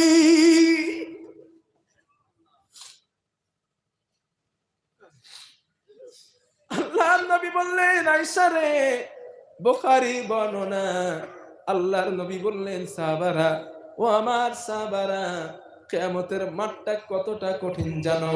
কোন রাজা, কোন বাদশা কোন মন্ত্রী, কোন টাকাওয়ালা লোক কিয়ামতের দিন তার গায়ে একটা পোশাক থাকবে না। নেকেট অবস্থায়, উলঙ্গ উলঙ্গিনী অবস্থায় হাসরের ময়দানে দাঁড়িয়ে যাবে। আল্লাহর নবী যখন এই কথা বললেন, আম্মা জান আয়েশা রাদিয়াল্লাহু তাআলা আনহা কেঁদে ফেললেন। ইয়া রাসূলুল্লাহ, হাসরের ময়দানে মানুষের গায়ে কোনো জামা থাকবে না, মানুষের কি কোনো শরম করবে না? ওগো নবী, আপনি বলেন, মানুষের কি কোনো লজ্জা করবে না? আল্লাহর নবী জবাব দিলেন, আয়েশা, ও বিবি আয়েশা, হাসরের ময়দান এত কঠিন, এত কঠিন, এত কঠিন, মানুষ একবার আসমানের দিকে তাকাবে, নিচের দিকে তাকানোর সময়টুকু পাবে না। মানুষ মানুষের নিজের জন্য পাগল হয়ে থাকবে। আল্লাহর নবী বলেন, শুধু তাই নয়, শুধু সাধারণ মানুষ নয়, অন্যান্য নবীরা পর্যন্ত হাসরের ময়দানে পেরেশানিতে থাকবে। আল্লাহর নবী বলেন, হাসরের ময়দানের আযাব মানুষ সহ্য করতে না পেরে নবী আদম আলাইহিস সালাতু ওয়াস সালামের কাছে দৌড়ে চলে যাবেন। ও আমাদের বাবা আদম, আপনি আমাদের জন্য আল্লাহর কাছে একটু সুপারিশ করুন, আমাদের জন্য একটু আল্লাহর কাছে সুপারিশ করুন, আমাদের হিসাব হয়ে যাক, আর আযাব সহ্য করতে পারি না। নবী আদম বলবে, না না, আমি তোমাদের জন্য আল্লাহর কাছে সুপারিশই করতে পারবো না, কারণ আমি আদম আল্লাহর একটা হুকুমকে অমান্য করেছিলাম। আল্লাহ আমাকে বলেছিল, আদম লা তাকরাবা হাদিহিস শাজারা ফাতাকুনা মিনাজ জালিমিন। ও আদম, তুমি গাছের কাছে যাবে না, আমি আদম আল্লাহর কথা অমান্য করেছিলাম। ও হাসরবাসীরা, জানি না, জানি না, জানি না আজ এই কিয়ামতের দিন আল্লাহ আমার সঙ্গে কি ব্যবহার করবেন। ইযহাব ইলাই মূসা, যাও, চলে যাও, নবী মূসার কাছে চলে যাও। নবী মূসার কাছে যাবেন, নবী মূসা বলবে, না না, আমিও তোমাদের জন্য পারবো না, কারণ আমি একজন কীর্তিকে একটা ঘুষি মেরেছিলাম, একটা ঘুষি মারার কারণে ওই কীর্তিটা মরে গিয়েছিল। জানি না এই কাজের কারণে আল্লাহ আমার সঙ্গে কি ব্যবহার করবেন। আমি মূসা পারবো না, তোমরা অন্য নবীর কাছে চলে যাও। আর একজন নবীর কাছে যাবেন, সেই নবী বলবে, না না না, আমি তোমাদের জন্য আল্লাহর সামনে কোনো কথা বলতে পারবো না। সমস্ত শেষে বলবে, যাও না, নবী ঈসার কাছে চলে যাও। নবী ঈসা বলবে, না, আমিও পারবো না, কারণ খ্রিস্টানেরা আমাকে আল্লাহর ছেলে বলেছে, আমি তাদের বলতে বলি নাই। জানি না এই অপরাধের কারণে আল্লাহ আমার সঙ্গে কি ব্যবহার করেন। তবে আমি তোমাদেরকে এক ভালো পরামর্শ দিই, সৎ পরামর্শ দিই, আজকের কিয়ামতের দিন আল্লাহর সামনে কথা বলতে পারবেন, আল্লাহর সামনে কথা বলতে পারবেন একজন ব্যক্তি, তিনি আর কেউ নয়, আখিরি জামানার পয়গম্বর নবী মুহাম্মদুর রাসূলুল্লাহ সাল্লাল্লাহু আলাইহি ওয়াসাল্লাম ছাড়া আল্লাহর সামনে আর কেউ কথা বলতে পারবে না। জোরে জোরে বলেন সুবহানাল্লাহ, নারে তাকবীর।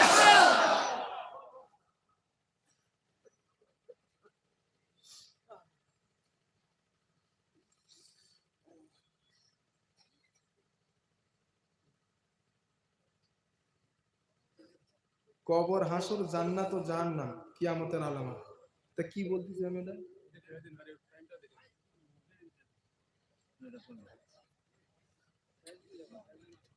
এই সাবজেক্ট ঠিক করতে ওলামায়ে কেরামদের, সাধারণ মানুষ ঠিক করলে তো ওরা তো বোঝে না একটা সাবজেক্টের গুরুত্ব কতটা। এখন আমি সেই হাসরের মাঠ ধরে মৃত্যু ধরে এখন জাহান্নামেও যাইতে পারি না, এখন যে 9টাতে বেজে গেছে, আর 15 মিনিট আছে আমার, আমি কি করতাম এখন পর্যন্ত? ও টাইমের কথা না, ও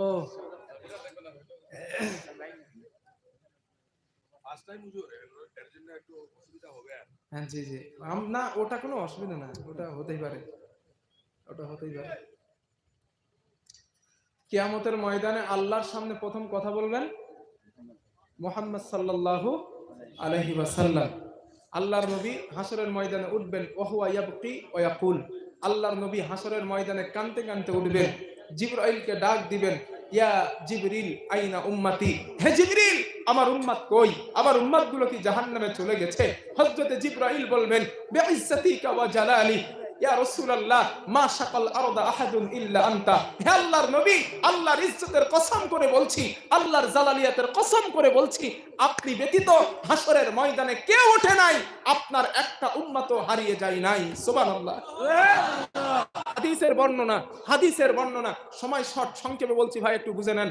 নবীজি বলেন, হযরত জিবরাইল বলবেন, ইয়া রাসূলুল্লাহ আপনার জন্য মাকামে মাহমুদ রেডি, আপনি মাকামে মাহমুদে চলেন। আল্লাহর নবী বলবেন, না আমি মাকামে মাহমুদে যাব না, আমি মাকামে মাহমুদে যাব না। আল্লাহর রাসূল সাল্লাল্লাহু আলাইহি ওয়াসাল্লাম বলবেন, আমি ততক্ষণ পর্যন্ত মাকামে মাহমুদে যাব না যত সময় পর্যন্ত আমার একটা উম্মতকে আল্লাহ জাহান্নাম থেকে মুক্তি না দিয়ে জান্নাতে দেবেন। আল্লাহর নবী মাকামে মাহমুদে সিজদায় পড়ে যাবেন, সিজদায় পড়ে আল্লাহর নবী কাঁদবেন, আল্লাহ ডাক দিবেন, ইরফা রাসাক, ও নবী আপনার মাথা উঠান, সালতুতা আপনি চাইতে থাকেন, আমি আপনার রব আপনার চাওয়া কবুল করতে থাকবো, শাফি তুশাফা, ও নবী আপনি শাফাআত করতে থাকুন, আমি আপনার শাফাআত কবুল করতে থাকবো। লা ইখজিকা ফি উম্মতিক, ও নবী আজকের হাসরের মাঠে আপনার রব আপনাকে লজ্জিত করবে না, ওয়ালা ইয়াসুউক আপনাকে ব্যথাও দিবে না। ও নবী আপনার উম্মতকে লয়ে আপনি জান্নাতে চলে যান। এই হচ্ছেন রাসূল, এই কিয়ামতের মাঠের বর্ণনা। আরো অনেক রয়েছে, এবার 15 মিনিট কিয়ামতের আগের আলামত একটু বলে দেই। কিচ্ছু করার নাই ভাই আমার। কিয়ামতের, এই যে কিয়ামতের মাঠের কথা বললাম, এবার কিয়ামতের আগে যেগুলো হবে, যেইগুলো হলে হাসরের ময়দান কায়েম হবে, ওই আলামত গুলো শোনেন। 1 2 3 4 5 6 সিরিয়াল মনে রাখেন, তাড়াতাড়ি মনে রাখেন। আল্লাহর নবী বলেন কিয়ামতের 1 নম্বর আলামত, হ্যাঁ আমি বলছি মনে রাখবেন। আল্লাহর নবী বলেন, বুইস্তু আনা ওয়াস সাআতু কাহাতাইন, আল্লাহর নবী বলেন আমি নবী দুনিয়ায় আসাটা কিয়ামতের 1 নম্বর আলামত। 1 নম্বর আলামত, আমি নবীজি দুনিয়ায় আসাটা কিয়ামতের 1 নম্বর আলামত। আল্লাহর নবী হাতের 2টা আঙ্গুল উঁচু করলেন, আল্লাহর নবী উঁচা করে বললেন, ওয়া যাম্মাস সাব্বাবাতা ওয়াল বুসতা, আমি নবী এবং কিয়ামতের মাঝখানে ততটা ব্যবধান, এই মধ্যমা আঙ্গুলের থেকে তর্জনী আঙ্গুলের যতটা ব্যবধান, আল্লাহর নবী বলেন আমি এবং কিয়ামতের মাঝখানে ততটা ব্যবধান। জোরে বলেন সুবহানাল্লাহ। আল্লাহর নবী বলেন শুধু তাই নয়, আল্লাহর নবী বলেন এটা আমার আলামত। এরপরে আল্লাহর নবী বলেন আনামুত, আমি নবীজি দুনিয়া থেকে বিদায় হয়ে যাবাটা কিয়ামতের আর একটা আলামত। এরপরে আল্লাহর নবী বলেন,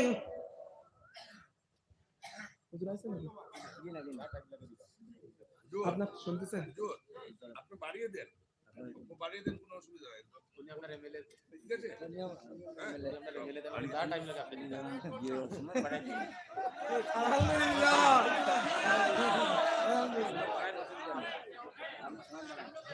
অল্প বাড়িয়ে দেন, বিস্তারিত আলোচনা করেন, কোনো অসুবিধা নাই না। তাহলে আলামত গুলো বলি, তারপরে জাহান্নাম বলে শেষ করে দিব ইনশাআল্লাহ। আপনি বাড়িয়ে দেন, অল্প বাড়িয়ে দেন। আল্লাহর নবী বলেন 2 নম্বর কিয়ামতের আলামত, 2 নম্বর কিয়ামতের আলামত, আল্লাহর নবী বলেন আমি নবী পৃথিবী থেকে বিদায় হয়ে যাবাটা কিয়ামতের 2 নম্বর আলামত। আল্লাহর নবী বলেন এরপরে কিয়ামতের আলামত, আল্লাহর নবী বলেন ইনশিকাকুল কমার, চন্দ্র দুখণ্ডিত হয়ে যাবাটা কিয়ামতের আর একটা আলামত। ওই চন্দ্র দুখণ্ডিত হবে না হয়ে গেছে, জোরে বলেন 1400 বছর আগে নবীজির জামানায় বুখারীর অল্প কিছুটা বর্ণনা, ইবনে মাজার আরেকটু বেশি বর্ণনা, 2টা বর্ণনা একত্রিত করলে পুরো বর্ণনাটা মিলে যায়। আল্লাহর নবী মাগরিবের নামাজের আগে কাবার চত্বরে প্রবেশ করলেন, আবু জাহাল লোক লস্কর নিয়ে আল্লাহর নবীর কাছে চলে যায়। আল্লাহর নবীর কাছে গিয়ে বলল, মুহাম্মদ আসমানের দিকে তুমি তাকাও, ওই যে আসমানের চন্দ্র দেখা যায়, আইয়ুরিয়া হিমুল কমার শাক্কাইন, ওই চন্দ্র যদি দুখণ্ডিত দুখণ্ডিত করে দেখাও, আমরা তোমার উপর ঈমান আনবো, তোমার আল্লাহর উপরে ঈমান আনবো। আল্লাহর নবী এই কথা শোনার পর নবীজি সিজদায় পড়ে গেলেন। আল্লাহর নবী সিজদায় পড়ে কান্না করলেন, রব্বুল আলামিন, আপনি যদি চন্দ্রকে দুখণ্ডিত করে দেন, আবু জেহেল ঈমান আনবে, অনেকগুলো মানুষ ঈমান আনবে। হযরত জিবরাইল আল্লাহর নবীর কাছে আসলেন, এসে বললেন, ইয়া রাসূলুল্লাহ, ও আল্লাহর নবী, আল্লাহ যদি আসমানের চাঁদ এক খণ্ড, দুই খণ্ড, তিন খণ্ড নয়, অনেকগুলো খণ্ড যদি আল্লাহ করে দেন, আবু জেহেল ঈমান আনবে না। ইয়া রাসূলুল্লাহ, তবে আল্লাহ আপনাকে বেইজ্জতি করবেন না। আপনি আপনার তর্জনী আঙ্গুল দিয়া আকাশের দিকে ফিরে ইশারা করুন, বাকি কাজটা আল্লাহ পাক করবেন। আল্লাহর নবী উঠে দাঁড়ালেন, নবীজি হাতের আঙ্গুল দিয়া আসমানের দিকে ফিরে ইশারা করলেন, ইনশিকাকুল কমার, চন্দ্রকে আল্লাহ পাক দুখণ্ডিত করে দিলেন। আল্লাহ নবী বলেন, চন্দ্র দুখণ্ডিত হয়ে যাবে, কিয়ামতের আর একটা আলামত। আল্লাহ বলেন, ইকতারাবাতিস সাআতু ওয়া শাক্কাল কমার। আল্লাহর নবী বলেন, ও দুনিয়ার মানুষ শোনো, আল্লাহ পাক বলেন, কিয়ামত কাছে এসে গেছে, কিয়ামত সন্নিকট এসে গেছে, চন্দ্র দুখণ্ডিত হয়ে গেছে। আল্লাহর নবী চন্দ্র দুখণ্ডিত হয়ে যাবার পর জাবালে কাইনুকা নামে একটা পাহাড়, ওই পাহাড়ের উপরে একটা খণ্ড পড়লো, আর একটা খণ্ড আর একটা পাহাড়ের উপরে পড়ে যায়। আল্লাহর নবী বললেন, ও আমার চাচা আবু জাহাল ওয়াদা করেছিলেন, চন্দ্র যদি আমি নবী মুহাম্মদ রাসূলুল্লাহ সাল্লাল্লাহু আলাইহি ওয়াসাল্লাম আসমানের চন্দ্র দুখণ্ডিত করে দেখাই, আপনি আমার উপরে ঈমান আনবেন, আল্লাহর উপরে ঈমান আনবেন। চাচা, আল্লাহ চন্দ্র দুখণ্ডিত করে দিয়েছে, এবার আপনি ঈমান আনেন। আবু জেহেল বলল, মুহাম্মদ, আগে জানতাম তুমি ছোট জাদুকর, এখন বুঝতে পারলাম তুমি অনেক বড় জাদুকর। জোরে বলেন নাউজুবিল্লাহ।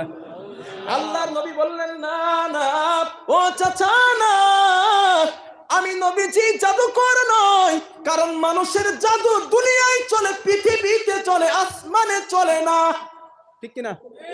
আসমানের জাদু চলে না। আল্লাহর নবী বললেন, চাচা, ঈমান যদি না আনতে চান, আপনি আপনার ওয়াদা খেলাফ করলেন। আল্লাহর নবী বলেন, ইনশিকাকুল কমার, চন্দ্র দুখণ্ডিত হয়ে যাবাটা কিয়ামতের আলামত। এরপরে আল্লাহর নবী বলেন, বাইতুল মুকদ্দাস, মুসলমানদের বিজয় হয়ে যাবাটা কিয়ামতের আর একটা আলামত। হযরত ওমর বিন আব্দুল আজিজের জামানায় বাইতুল মুকদ্দাস মুসলমানদের বিজয় হয়েছিল, আজও আছে, কিয়ামত পর্যন্ত থাকবে, ঠিক না? আল্লাহর নবী বলেন, এটা কিয়ামতের আলামত। এরপরে আল্লাহর নবী বলেন, ও দুনিয়ার মানুষ শোনো, সায়াতি আলান নাস দাজ্জালুন কাযাবুন, কিয়ামতের আগে অনেক মিথ্যা নবুয়তের দাবিদার আবির্ভাব ঘটবে, অনেক মিথ্যা নবুয়তের আবির্ভাব দেখা দিবে। আল্লাহর নবী বলেন, কমপক্ষে 30 জন মিথ্যা নবুয়তের দাবিদার আসবে। অরিজিনাল দাজ্জাল আসার আগে, অরিজিনাল দাজ্জাল আসার আগে এই সব মিনি মিনি দাজ্জালের আবির্ভাব হবে, মিথ্যা নবুয়তের দাবিদার আসবে। মুসাইলামাতুল কাযযাব, মিথ্যা নবুয়তের দাবিদার। সাজিয়া নামে একজন নারী, মিথ্যা নবুয়তের দাবিদার। গোলাম মোহাম্মদ কাদিয়ানীর রমরমা বাজার বাংলাদেশে, সে মিথ্যা নবুয়তের দাবিদার, ঠিক কি না? জোরে বলেন। মিথ্যা নবুয়তের দাবিদার। আল্লাহর নবী বলেন, কিয়ামতের আগে মিথ্যা নবুয়তের দাবিদার ঘটবে। আপনারা বলেন, এটা ঘটে গেছে না ঘটবে? জোরে বলেন। এরপরে আল্লাহর নবী বলেন, ইন্না বাইনা ইয়াদাই ইসাতি ফিতানান কান্নাহা কিতুআল লাইলিল মুসলিম। আল্লাহর নবী বলেন, কিয়ামতের আগে অন্ধকার আমাবস্যার রাতের মতো, অন্ধকার ভয়ঙ্কর রাতের মতো ফিতনা তোমরা দুনিয়ার জমিনে দেখতে পাইবা। অন্ধকার অন্ধকার ভয়ঙ্কর ভয়ঙ্কর ফিতনা দুনিয়ার জমিনে তোমরা দেখতে পাইবা। আল্লাহর নবী ইন্তেকাল হয়ে যাবার পর হযরত আবু বকর সিদ্দিক রাদিয়াল্লাহু তাআলা আনহুর জামানায় ফিতনার আবির্ভাব দুনিয়ায় শুরু হয়ে যায়। হযরত নবী চলে যাবার পরে আবু বকরের জামানায় কিছু মুসলমান বলল আমরা নবীর জামানায় উটের যাকাত দিতাম, উটের রশিটারও যাকাত দিতাম। আজকের আল্লাহর নবী যেহেতু নাই, সেহেতু উটের যাকাতও দেব না, উটের রশিটারও যাকাত দেব না। এই কথা হযরত আবু বকর সিদ্দিক রাদিয়াল্লাহু তাআলা আনহু শোনার পর হযরত আবু বকর বললেন, আয়াম কুসুদ্দিন ওয়া আনা হাইয়ুন, আমি আবু বকর জীবিত থাকতে দিনের কোনো ক্ষতি হবে, আমি আবু বকর সেটা হতে দেব না। নবীর জামানায় উট এবং উটের রশিদার যারা যাকাত দিত, তারা যদি আজ যাকাত দিতে অস্বীকার করে, আমি আবু বকর তাদের বিরুদ্ধে যুদ্ধের ঘোষণা করলাম। আরো জোরে বলেন সুবহানাল্লাহ। হযরত আবু বকর সিদ্দিক রাদিয়াল্লাহু তাআলা আনহু শক্ত হাতে ফিতনাকে কন্ট্রোল করলেন। আবু বকর চলে গেলেন। চলে যাবার পরে খলিফার আসনে বসলেন হযরত ওমর। হযরত ওমর রাদিয়াল্লাহু আনহু আরো শক্ত হাতে, আরো শক্ত কট্টর হাতে ফিতনাকে কন্ট্রোল করলেন। এক মহিলা হযরত ওমরের কাছে এসে বলছে, হুজুর, আমার স্বামী আমাকে 100 তালাক দিয়েছে। কত তালাক? জোরে কোন? 100 তালাক। হযরত ওমর বলে, তোমার স্বামীকে ডাকো। স্বামী এসেছে, আসার পরে বলে, তুমি তোমার স্ত্রীকে কত তালাক দিয়েছো? সে বলে, হুজুর 100 তালাক। হযরত ওমর বললেন, কেন? 3 তালাক তো তালাকের নিয়ম, তুমি 100 তালাক দিলে কেন? বলে, হুজুর রাগের মাথায় দিয়ে ফেলেছি। হযরত ওমর বলে, 3 তালাকে তোমার বউ তালাক, বাকি 97 তালাক তোর পিঠে পড়বে। ইসলাম নিয়ে পাকামো। হযরত ওমর শক্ত হাতে ফিতনাকে কন্ট্রোল করেছিলেন। কিন্তু হযরত ওমর রাদিয়াল্লাহু আনহু চলে যাওয়ার পর হযরত আমিরুল মুমিনিন হযরত উসমান রাদিয়াল্লাহু তাআলা আনহু বড় সৎ, শান্ত, ভদ্র স্বভাবের মানুষ। উনি যখন খলিফার আসনে আসন্নিত হলেন, উনি যখন বসলেন, এক বেঈমান আব্দুল্লাহ ইবনে সাবা নামে এক বেঈমান ওনার এই সরলতার, ওনার এই ভদ্রতার সুযোগ নিল, চক্রান্ত এবং ফিতনা ছড়ালো। এমন ভাবে ফিতনা হযরত উসমানের মৃত্যু পর্যন্ত হলো। কথা শুনতেছেন? হযরত উসমান রাদিয়াল্লাহু তাআলা আনহুকে একদিন নয়, 2 দিন নয়, 3 দিন নয়, 4 দিন নয়, একটানা 40টা দিন হযরত উসমান রাদিয়াল্লাহু তাআলা আনহুকে ঘরের ভিতরে বন্দী করা হলো। হযরত উসমানের পানি দেওয়া বন্ধ, খাবার দেওয়া বন্ধ। এই কথাটা নবী দুইজন স্ত্রী, আমাদের আম্মা জান হযরত আয়েশা এবং হযরত সুমাইয়া রাদিয়াল্লাহু তাআলা আনহা, ওনাদের কানে চলে গেল। আব্দুল্লাহ ইবনে সাবা এক বেঈমানের চক্রান্তে মুসলমানেরা উসমান রাদিয়াল্লাহু তাআলা আনহুর থেকে সরে গিয়েছে। কারণ ওই আব্দুল্লাহ ইবনে সাবা মুসলমানদেরকে বলেছে উসমানের ভিতরে স্বজন প্রীতি আছে। জোরে জোরে বলেন নাউজুবিল্লাহ। মিথ্যা কথা বলে মুসলমানদেরকে নিজের দলে বদ্ধ করলো। হযরত উসমানকে ঘরের ভিতরে বন্দী। হযরত সুমাইয়া রাদিয়াল্লাহু তাআলা আনহা এক পেয়ালা পানি নিয়ে হযরত উসমানের সঙ্গে দেখা করতে আসতেছেন। উসমান রাদিয়াল্লাহু তাআলা আনহুর কাছে আসবেন।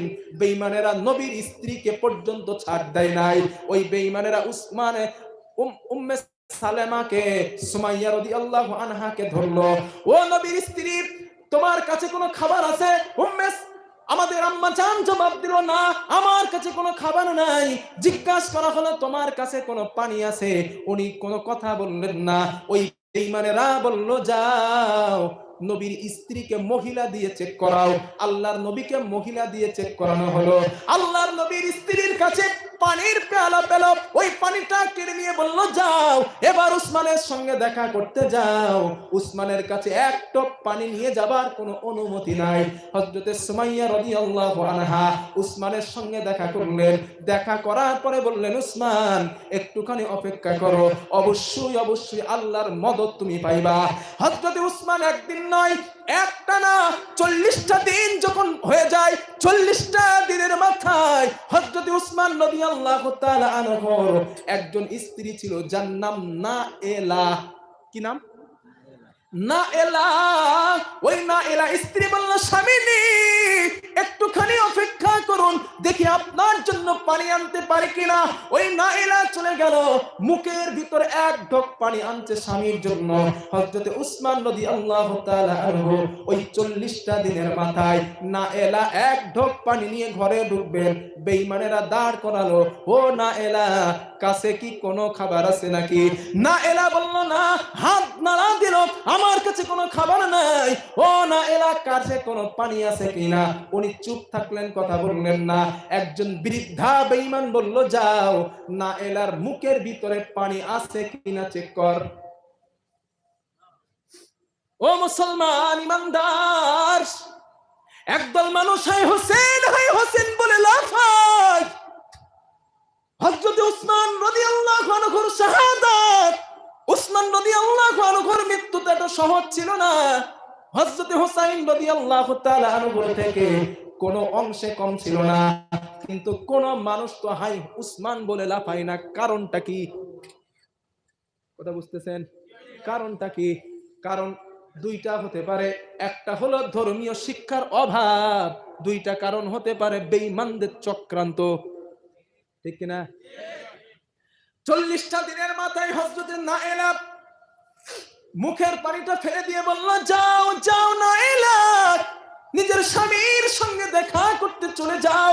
নাইলা স্বামীর সঙ্গে দেখা করতে গেলেন, চোখের পানি ছেড়ে দিয়ে বললেন, স্বামী এক মুখ পানি আপনার জন্য আনতেছিলাম, বেঈমানেরা একটা মুখ পানি আমারে আনতে দেয় নাই, একটা মুখ পানি আনতে দেয় নাই। হযরত উসমান বললেন, নাইলা কার জন্য তুমি পানি আনতে গিয়েছো?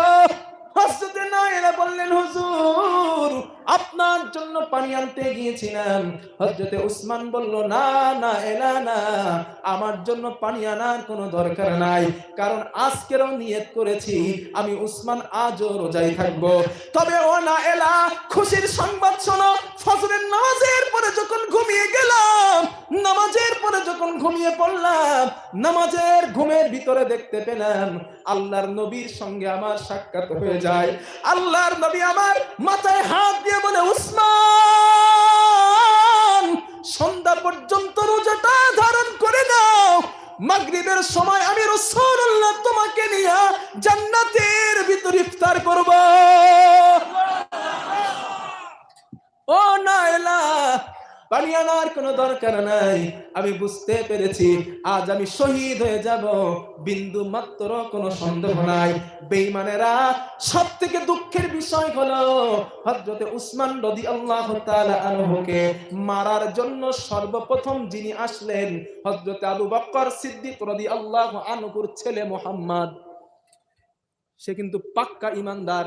ওই আগে আব্দুল্লাহ ইবনে সাবা ভুল বোঝাইছে মানুষের, আগে যে ভুল বোঝাইছে, উল্টো পাল্টা কথা বলে মুসলমানকে নিজের আয়ত্তে করছে।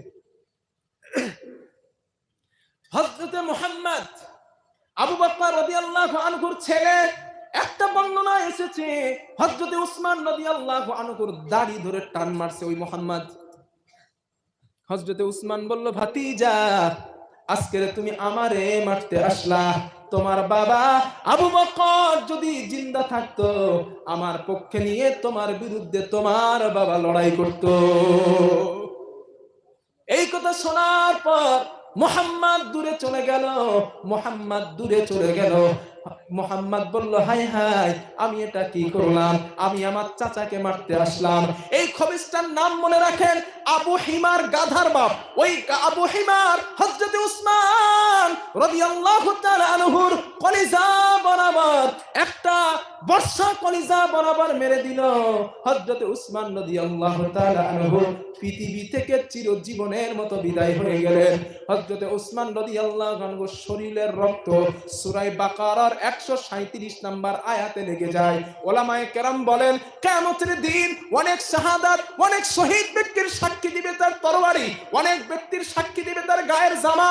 আল্লাহর নবী কিতাবের ভিতরে উলামায়ে কেরাম বলেন, হযরত উসমান রাদিয়াল্লাহু আনহুর সাক্ষী দিবে হাসরের মাঠে আল্লাহ পাকের স্বয়ং কোরআন। আল্লাহর নবী বলেন, ইন্না বাইনা ইয়াদাইস সাআতি ফিতানান কান্নাহা কিতাল লাইলিল মুজলিম। আল্লাহর নবী বলেন, কিয়ামতের আগে অন্ধকার অন্ধকার আমাবস্যার রাতের মতো ফিতনা তোমরা দেখতে পাইবা। এরপরে আল্লাহর নবী বলেন, কিয়ামতের আগে তোমরা, কিয়ামতের আগের আলামত। আল্লাহর নবী বলেন, ইদা তুখিদাল ফাইউ দুয়ালা। আল্লাহর নবী বলেন, কিয়ামতের আগে কিয়ামতের আগে গনিমতের মাল যখন লুটের মাল মনে করা হবে, গনিমতের সম্পদ লুটের সম্পদ মনে করা হবে, নিজের অর্থ মনে করা হবে, কিয়ামতকে তোমরা কাছে মনে করবা।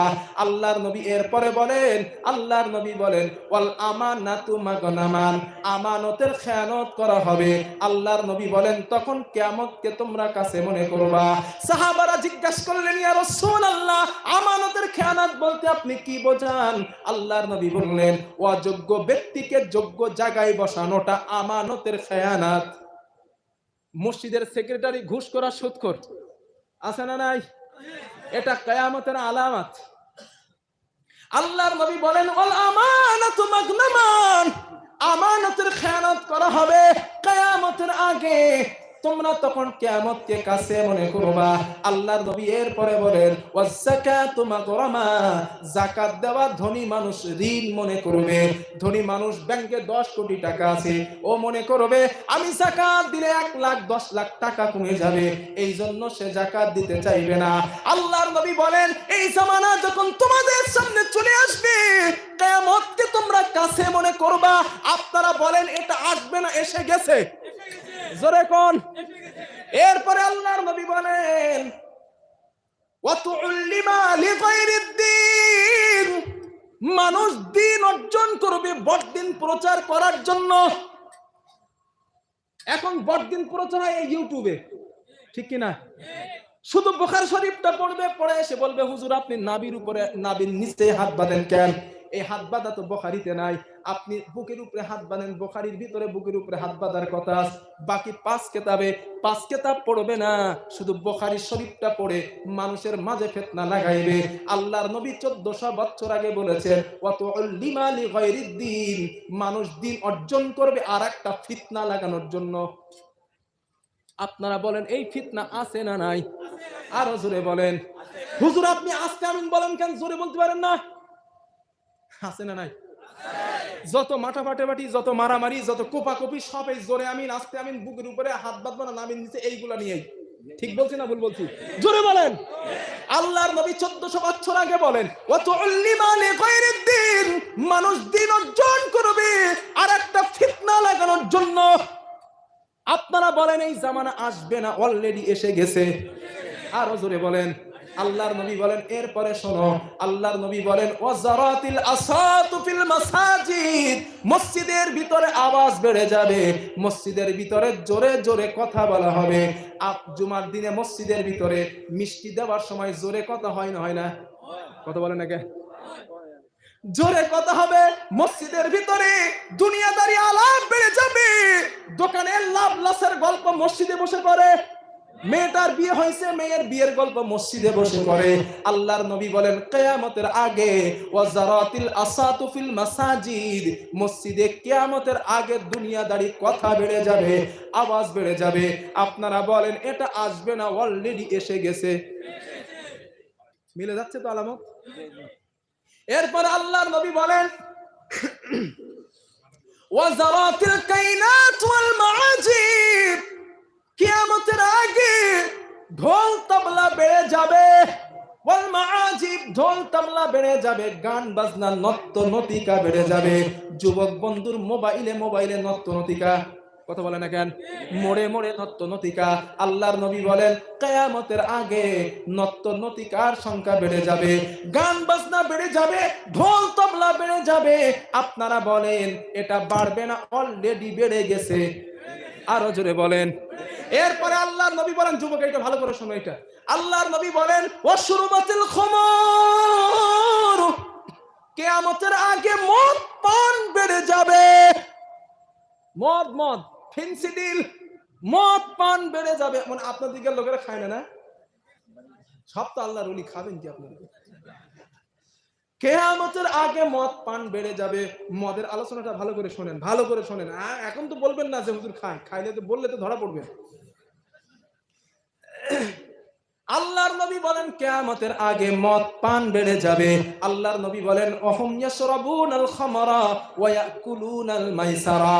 আল্লাহর নবী হযরত ওমর রাদিয়াল্লাহু তাআলা আনহু এবং সাহাবায়ে কেরামকে নিয়ে মদিনায় যখন নবীজি গমন করলেন, মদিনার সাহাবারা, মদিনার মুসলমানেরা মদিনায় তারা মদ পান করত এবং জুয়ার টাকা পকেটে ঢোকাইতো। আল্লাহর নবীর কাছে সাহাবারা প্রশ্ন করলেন, ইয়া রাসূলুল্লাহ, মদ সম্পর্কে আপনি আমাদের বলেন। আল্লাহ কোরআনের আয়াত নাযিল করলেন, ইয়াসআলুনাকা আনিল খামরি ওয়াল মাইসির কুল ফীহিমা ইসমুন কাবীরুন ওয়া মানাফিউ লিন-নাস। আল্লাহ পাক বলেন, ও নবী, মদ সম্পর্কে, জুয়া সম্পর্কে মুসলমানেরা আপনাকে প্রশ্ন করে, আপনি বলুন, ইয়াসআলুনাকা আনিল খামরি ওয়াল মাইসির কুল ফীহিমা ইসমুন কাবীর, এইগুলার ভিতরে অনেক খারাপই আছে, ওয়া মানাফিউ লিন-নাস, মানুষের জন্য একটু ভালো আছে। কি বলছেন আল্লাহ? মানুষের জন্য একটু ভালো আছে। যেই আল্লাহ তাআলা বলেছে যে মদের ভিতরে একটু উপকার আছে, তখনই সাহাবারা বলছে আমরা খাবো ছাড়বো কেন? ঠিক আমাদের গ্রামের ছেলেরা যেমন বলে, আমাদের সমাজের ছেলেরা যেমন বলে, আরে মদ তো ফলের রস দিয়ে বানানো হয়, এটা তো শরীরের ভিতরে গেলে আমাদের উপকার হয়, আমরা ছাড়বো কেন? ঠিক কিনা? জোরে বলেন। ঠিক সাহাবায়ে কেরাম ওই কথাই বলেছিলেন। আল্লাহ বলেছেন মানুষের জন্য একটু উপকার আছে, তাহলে ছাড়ুন কেন? তখন মদ নিষিদ্ধ করা হয় নাই। আল্লাহর নবী, সাহাবারা কয়েকটা দিন, সপ্তাহ, মাস চলে যায়। আল্লাহর নবীর কিছু মুহাজির সাহাবা মাগরিবের নামাজের পরে, ইফতারের পরে সাহাবায়ে কেরাম মদ পান করেছে। মদ পান করে নামাজের ভিতরে চলে গেছে। নামাজের ভিতরে সূরা ফাতিহা পড়লো।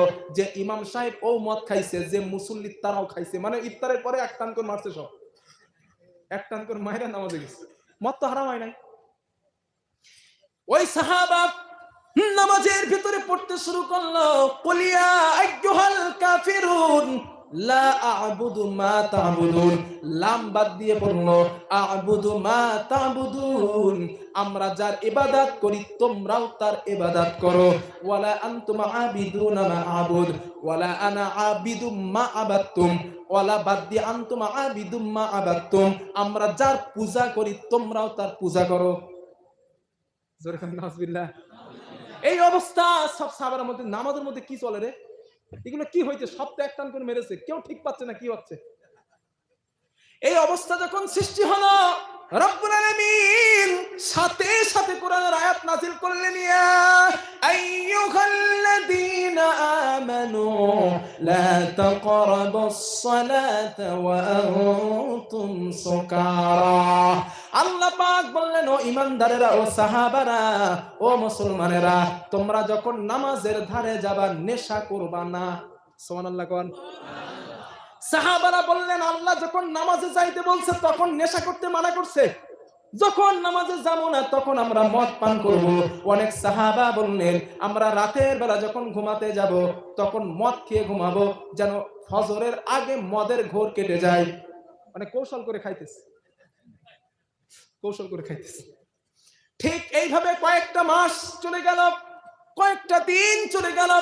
ঠিক আমার একদিন নামাজের ভিতরে এক সাহাবা মদ খেয়ে নামাজের ভিতরে দাঁড়িয়েছেন। আল্লাহ সাথে সাথে কোরআনের আয়াত নাযিল করে দিলেন, ইন্নামাল খামরু ওয়াল মাইসিরু ওয়াল আনসাবু ওয়াল আজলামু রিজসুম মিন আমালিশ শাইতান ফাজতানিবুহু লাআল্লাকুম তুফলিহুন। জোরে জোরে বলেন আল্লাহু আকবার। আল্লাহ পাক বলেন, ইন্নামাল খামরু, মদ, ওয়াল মাইসির ওয়াল আনসাব ওয়াল আজলাম, লটারি, তীর, জুয়ার টাকা, আজলাম, ঠাকুর, এইগুলা শয়তানের কাজ। ফাস্তানিবু, এগুলো থেকে তোমরা বিরত থাকো। লাআল্লাকুম তুফলিহুন, আশা করা যায় তোমরাই সফল হইবা। সুবহানাল্লাহ। এই আয়াত যখন নাযিল হলো, সাহাবায়ে কেরাম বললেন, ইনতাহাইনা রব্বানা, হে আমাদের রব, হে আমাদের মালিক, এই মুহূর্তে আমরা মদকে হারাম করে দিলাম। সাহাবায়ে কেরাম বলেন মদিনায় যখন রাস্তায় রাস্তায় বার হলাম, রাস্তায় রাস্তায় মদ আর মদ, যেই সাহাবা পেট পর্যন্ত ঢুকিয়েছে ওই সাহাবা মুখ থেকে উগরে বার করে ফেলেছে, যেই সাহাবা গলা পর্যন্ত ঢুকিয়েছিল ওই সাহাবাটা বার করে ফেলেছে, যেই সাহাবার বাড়ি মদ তৈরির পাত্র ছিল ওই সাহাবাটা মদ তৈরির পাত্রটা ভেঙে ফেলেছে। আল্লাহর নবীর সাহাবারা বলেন, নবীজির কাছে প্রশ্ন করলেন, একজন সাহাবা নবীজির কাছে জাইশান থেকে, জাইশান নামক এলাকা থেকে আসলেন, এসে বললেন, ইয়া রাসূলুল্লাহ, আমি আপনার জন্য আপনাকে বড্ড ভালোবাসি, এই জন্য আপনার জন্য নিজের হাতে একটা মদ বানিয়েছি। আল্লাহর নবী বললেন, ও আমার সাহাবা, তুমি কি জানো না মদের বিরুদ্ধে আল্লাহ আয়াত নাজিল করেছেন? ওই সাহাবা বললেন, ইয়া রাসূলুল্লাহ, ও আল্লাহর নবী, আমি মদ আপনারে দিলাম না, আমিও খেলাম না, আমি বাজারে বিক্রয় করে দিলাম। আল্লাহর নবী বললেন, যেই জিনিস খাওয়া হারাম ওই জিনিস বিক্রয় করাটাও হারাম। তাও তো সুবহানাল্লাহ কবেন না? আর এক সাহাবা আসলেন, আর এক সাহাবা জাইশান থেকে আসলেন, আসার পরে বললেন, ইয়া রাসূলুল্লাহ, আমাদের জাইশান নামক এলাকায় বড্ড ঠান্ডা, ইয়া রাসূলুল্লাহ, আমরা গম দিয়ে একটা পানি বানাই। আল্লাহর নবী বললেন, পানি তো ভালো জিনিস, তা গম দিয়ে বানানো লাগে কেন? ওই সাহাবা বললেন, হুজুর, ওই পানিটা যদি পান করি আমাদের শরীরে একটু গরম গরম লাগে, কাজ করতে বড্ড ভালো লাগে। আল্লাহর নবী বললেন, আইসকিরু, ওটার ভিতরে কি নেশা সৃষ্টি হয়? ওই সাহাবা বললেন, হুজুর, একটু একটু হয়। একটু একটু হয়। আল্লাহর নবী বললেন, কুল্লু মুসকিরিন হারাম, যেই জিনিসের নেশা সৃষ্টি হয় ওই জিনিস আল্লাহর পক্ষ থেকে হারাম। এরপরে যদি মদ খান অবস্থা কি? অনেক হাদিস একটা শোনায়, আল্লাহর নবী বললেন, এরপরে যদি মদ খাবে অবস্থা কি হবে শোনো। আল্লাহর নবী বললেন, জাহান্নামের ভিতরে আল্লাহ এক প্রকার মদখোরদের জন্য মদ বানায় রাখছেন, ওই মদটার নাম হলো তিনাতুল খাবাল। কি নাম? তিনাতুল খাবাল। সাহাবারা জিজ্ঞাসা করলেন, মান হুম ইয়া রাসূলুল্লাহ, ও আল্লাহর নবী, ওই তিনাতুল খাবাল আবার কি জিনিস? আল্লাহর নবী বললেন, তিনাতুল খাবাল আল্লাহ কি দিয়ে বানিয়েছেন? আল্লাহর নবী বললেন, জাহান্নামীদের শরীর থেকে নির্গত রক্ত আর পুজ, ওই রক্ত আর পুজ দিয়ে আল্লাহ পাক তিনাতুল খাবাল পান তৈরি করেছেন। এই দুনিয়ার জমিনে যারা মদ পান করবে, আল্লাহর নবী বলেন, জাহান্নামের ভিতরে আল্লাহ ওই তিনাতুল খাবাল পান করাবেন। জনমের খাবার খান, মানা করবো না। আল্লাহর নবী বলেন, ও শুরবাতুল খুমুর, কিয়ামতের আগে মদ পান বেড়ে যাবে। আপনারা বলেন এটা বাড়বে না অলরেডি বেড়ে গেছে? আরো জোরে বলেন। আল্লাহর নবী বলেন, এরপরে তোমরা দেখবে, এরপরে তোমরা দেখতে পাবে, ওয়াদনা সাদিকাহু ওয়া কসা আবাহু, কিয়ামতের আগে, কিয়ামতের আগে আল্লাহর নবী বলেন, বন্ধুরা, সন্তান বন্ধুদের আপন বানাবে, বাবাকে দূরে ঠেলে দিবে। ঠিক কিনা? বন্ধু যেটা বলে ওইটাই সঠিক, বাবা যেটা বলে ওইটা ভুল। আছে না? না এমন আল্লাহর ওলি আছে না? কথা বলেন, আছে না?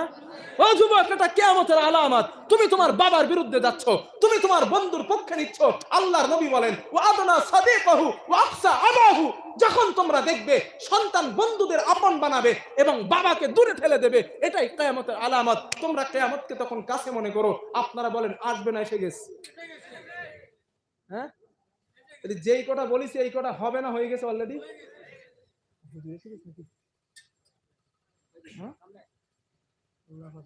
হুজুরে বসিয়ে রাখছেন, আপনারা আমার বলেন না, সে কি কথা?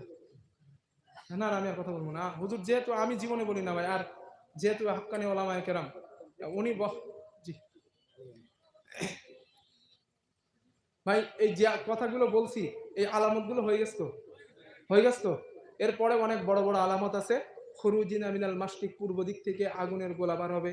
তারপরে খুরুজিনা মাসিহুদ দাজ্জাল, পূর্ব দিক দাজ্জাল আবির্ভাব হবে। অমাসখান অখাসফান অকসফা, আসমান থেকে পাথর বৃষ্টি হবে। ভূমিকম্প, জিলজালা, ভূমিকম্প হবে এবং চেহারা বিকৃতি হবে, ভূমিধস হবে। এগুলো বড় বড় আলামত অনেক আছে ভাই। হুজুরকে 15 মিনিট অলরেডি বসিয়ে রাখছে, আমি জানি না, ইচ্ছাকৃত কোনো ভুল বলি নাই। আল্লাহর রাস্তে মাফ চাই, আল্লাহর রাস্তে ক্ষমা চাই। ভালো থাকেন, সুখে থাকেন। আমি তো আধা ঘন্টা বেশি বলে ফেলেছি। আমিন। ওয়া আখিরু দাওয়ানা আনিল হামদুলিল্লাহি রাব্বিল আলামিন। আসসালামু আলাইকুম ওয়া রাহমাতুল্লাহি ওয়া বারাকাতুহু। হ্যাঁ, দোয়া করুন ভাই, একটু আমার সঙ্গে হাত তুলেন। আল্লাহুম্মা আমিন। ربنا ظلمنا أنفسنا وإن لم تغفر لنا وترحمنا لنكونن من الخاسرين. ربنا آتنا في الدنيا حسنة وفي الآخرة حسنة وقنا عذاب النار. اللهم إنا أسألك بأن لك الحمد لا إله إلا أنت المنان يا بديع السماوات والأرض يا ذا الجلال والإكرام يا حي يا قيوم رب العالمين. এই মাহফিলকে তুমি কবুল করে নাও আল্লাহ। এই মাহফিলকে যারা শ্রম দিয়েছে, টাকা দিয়েছে, অর্থ দিয়েছে, পয়সা দিয়েছে, আল্লাহ সকলের দানকে, সহযোগিতাকে তুমি কবুল করে নাও রব্বুল আলামিন। আমাদের জীবনের ইবাদতগুলো তুমি কবুল করে নাও আল্লাহ। জীবনে যত অপরাধ করেছি, যত পাপ করেছি, তুমি ছাড়া কেউ জানে না আল্লাহ। মেহেরবানি করে আমাদের জীবনের পাপগুলো তুমি মাফ করে দাও আল্লাহ। আমাদের জীবনের গুনাহগুলো তুমি ক্ষমা করে দাও। আমাদের জীবনের পাপগুলো তুমি মাফ করে দাও ও আমার দয়ার আল্লাহ। যে যুবকরা তাফসীরুল কোরআন মাহফিল কায়েম করেছে আল্লাহ, এই মাহফিল আমাদের সকলের জন্য নাজাতের জরিয়া তুমি বানিয়ে দিও আল্লাহ রব্বুল আলামিন। আমাদের মনের খোলে লুকিয়ে থাকা নেক আশা, জায়েজ আশাকে তুমি পূরণ করে দাও। সুবহান রাব্বিকা রাব্বিল ইজ্জাতি আম্মা ইয়াসিফুন ওয়া সালামুন আলাল মুরসালিন ওয়াল হামদুলিল্লাহি রাব্বিল আলামিন বিরহমাতিকা ইয়া আরহামার রাহিম।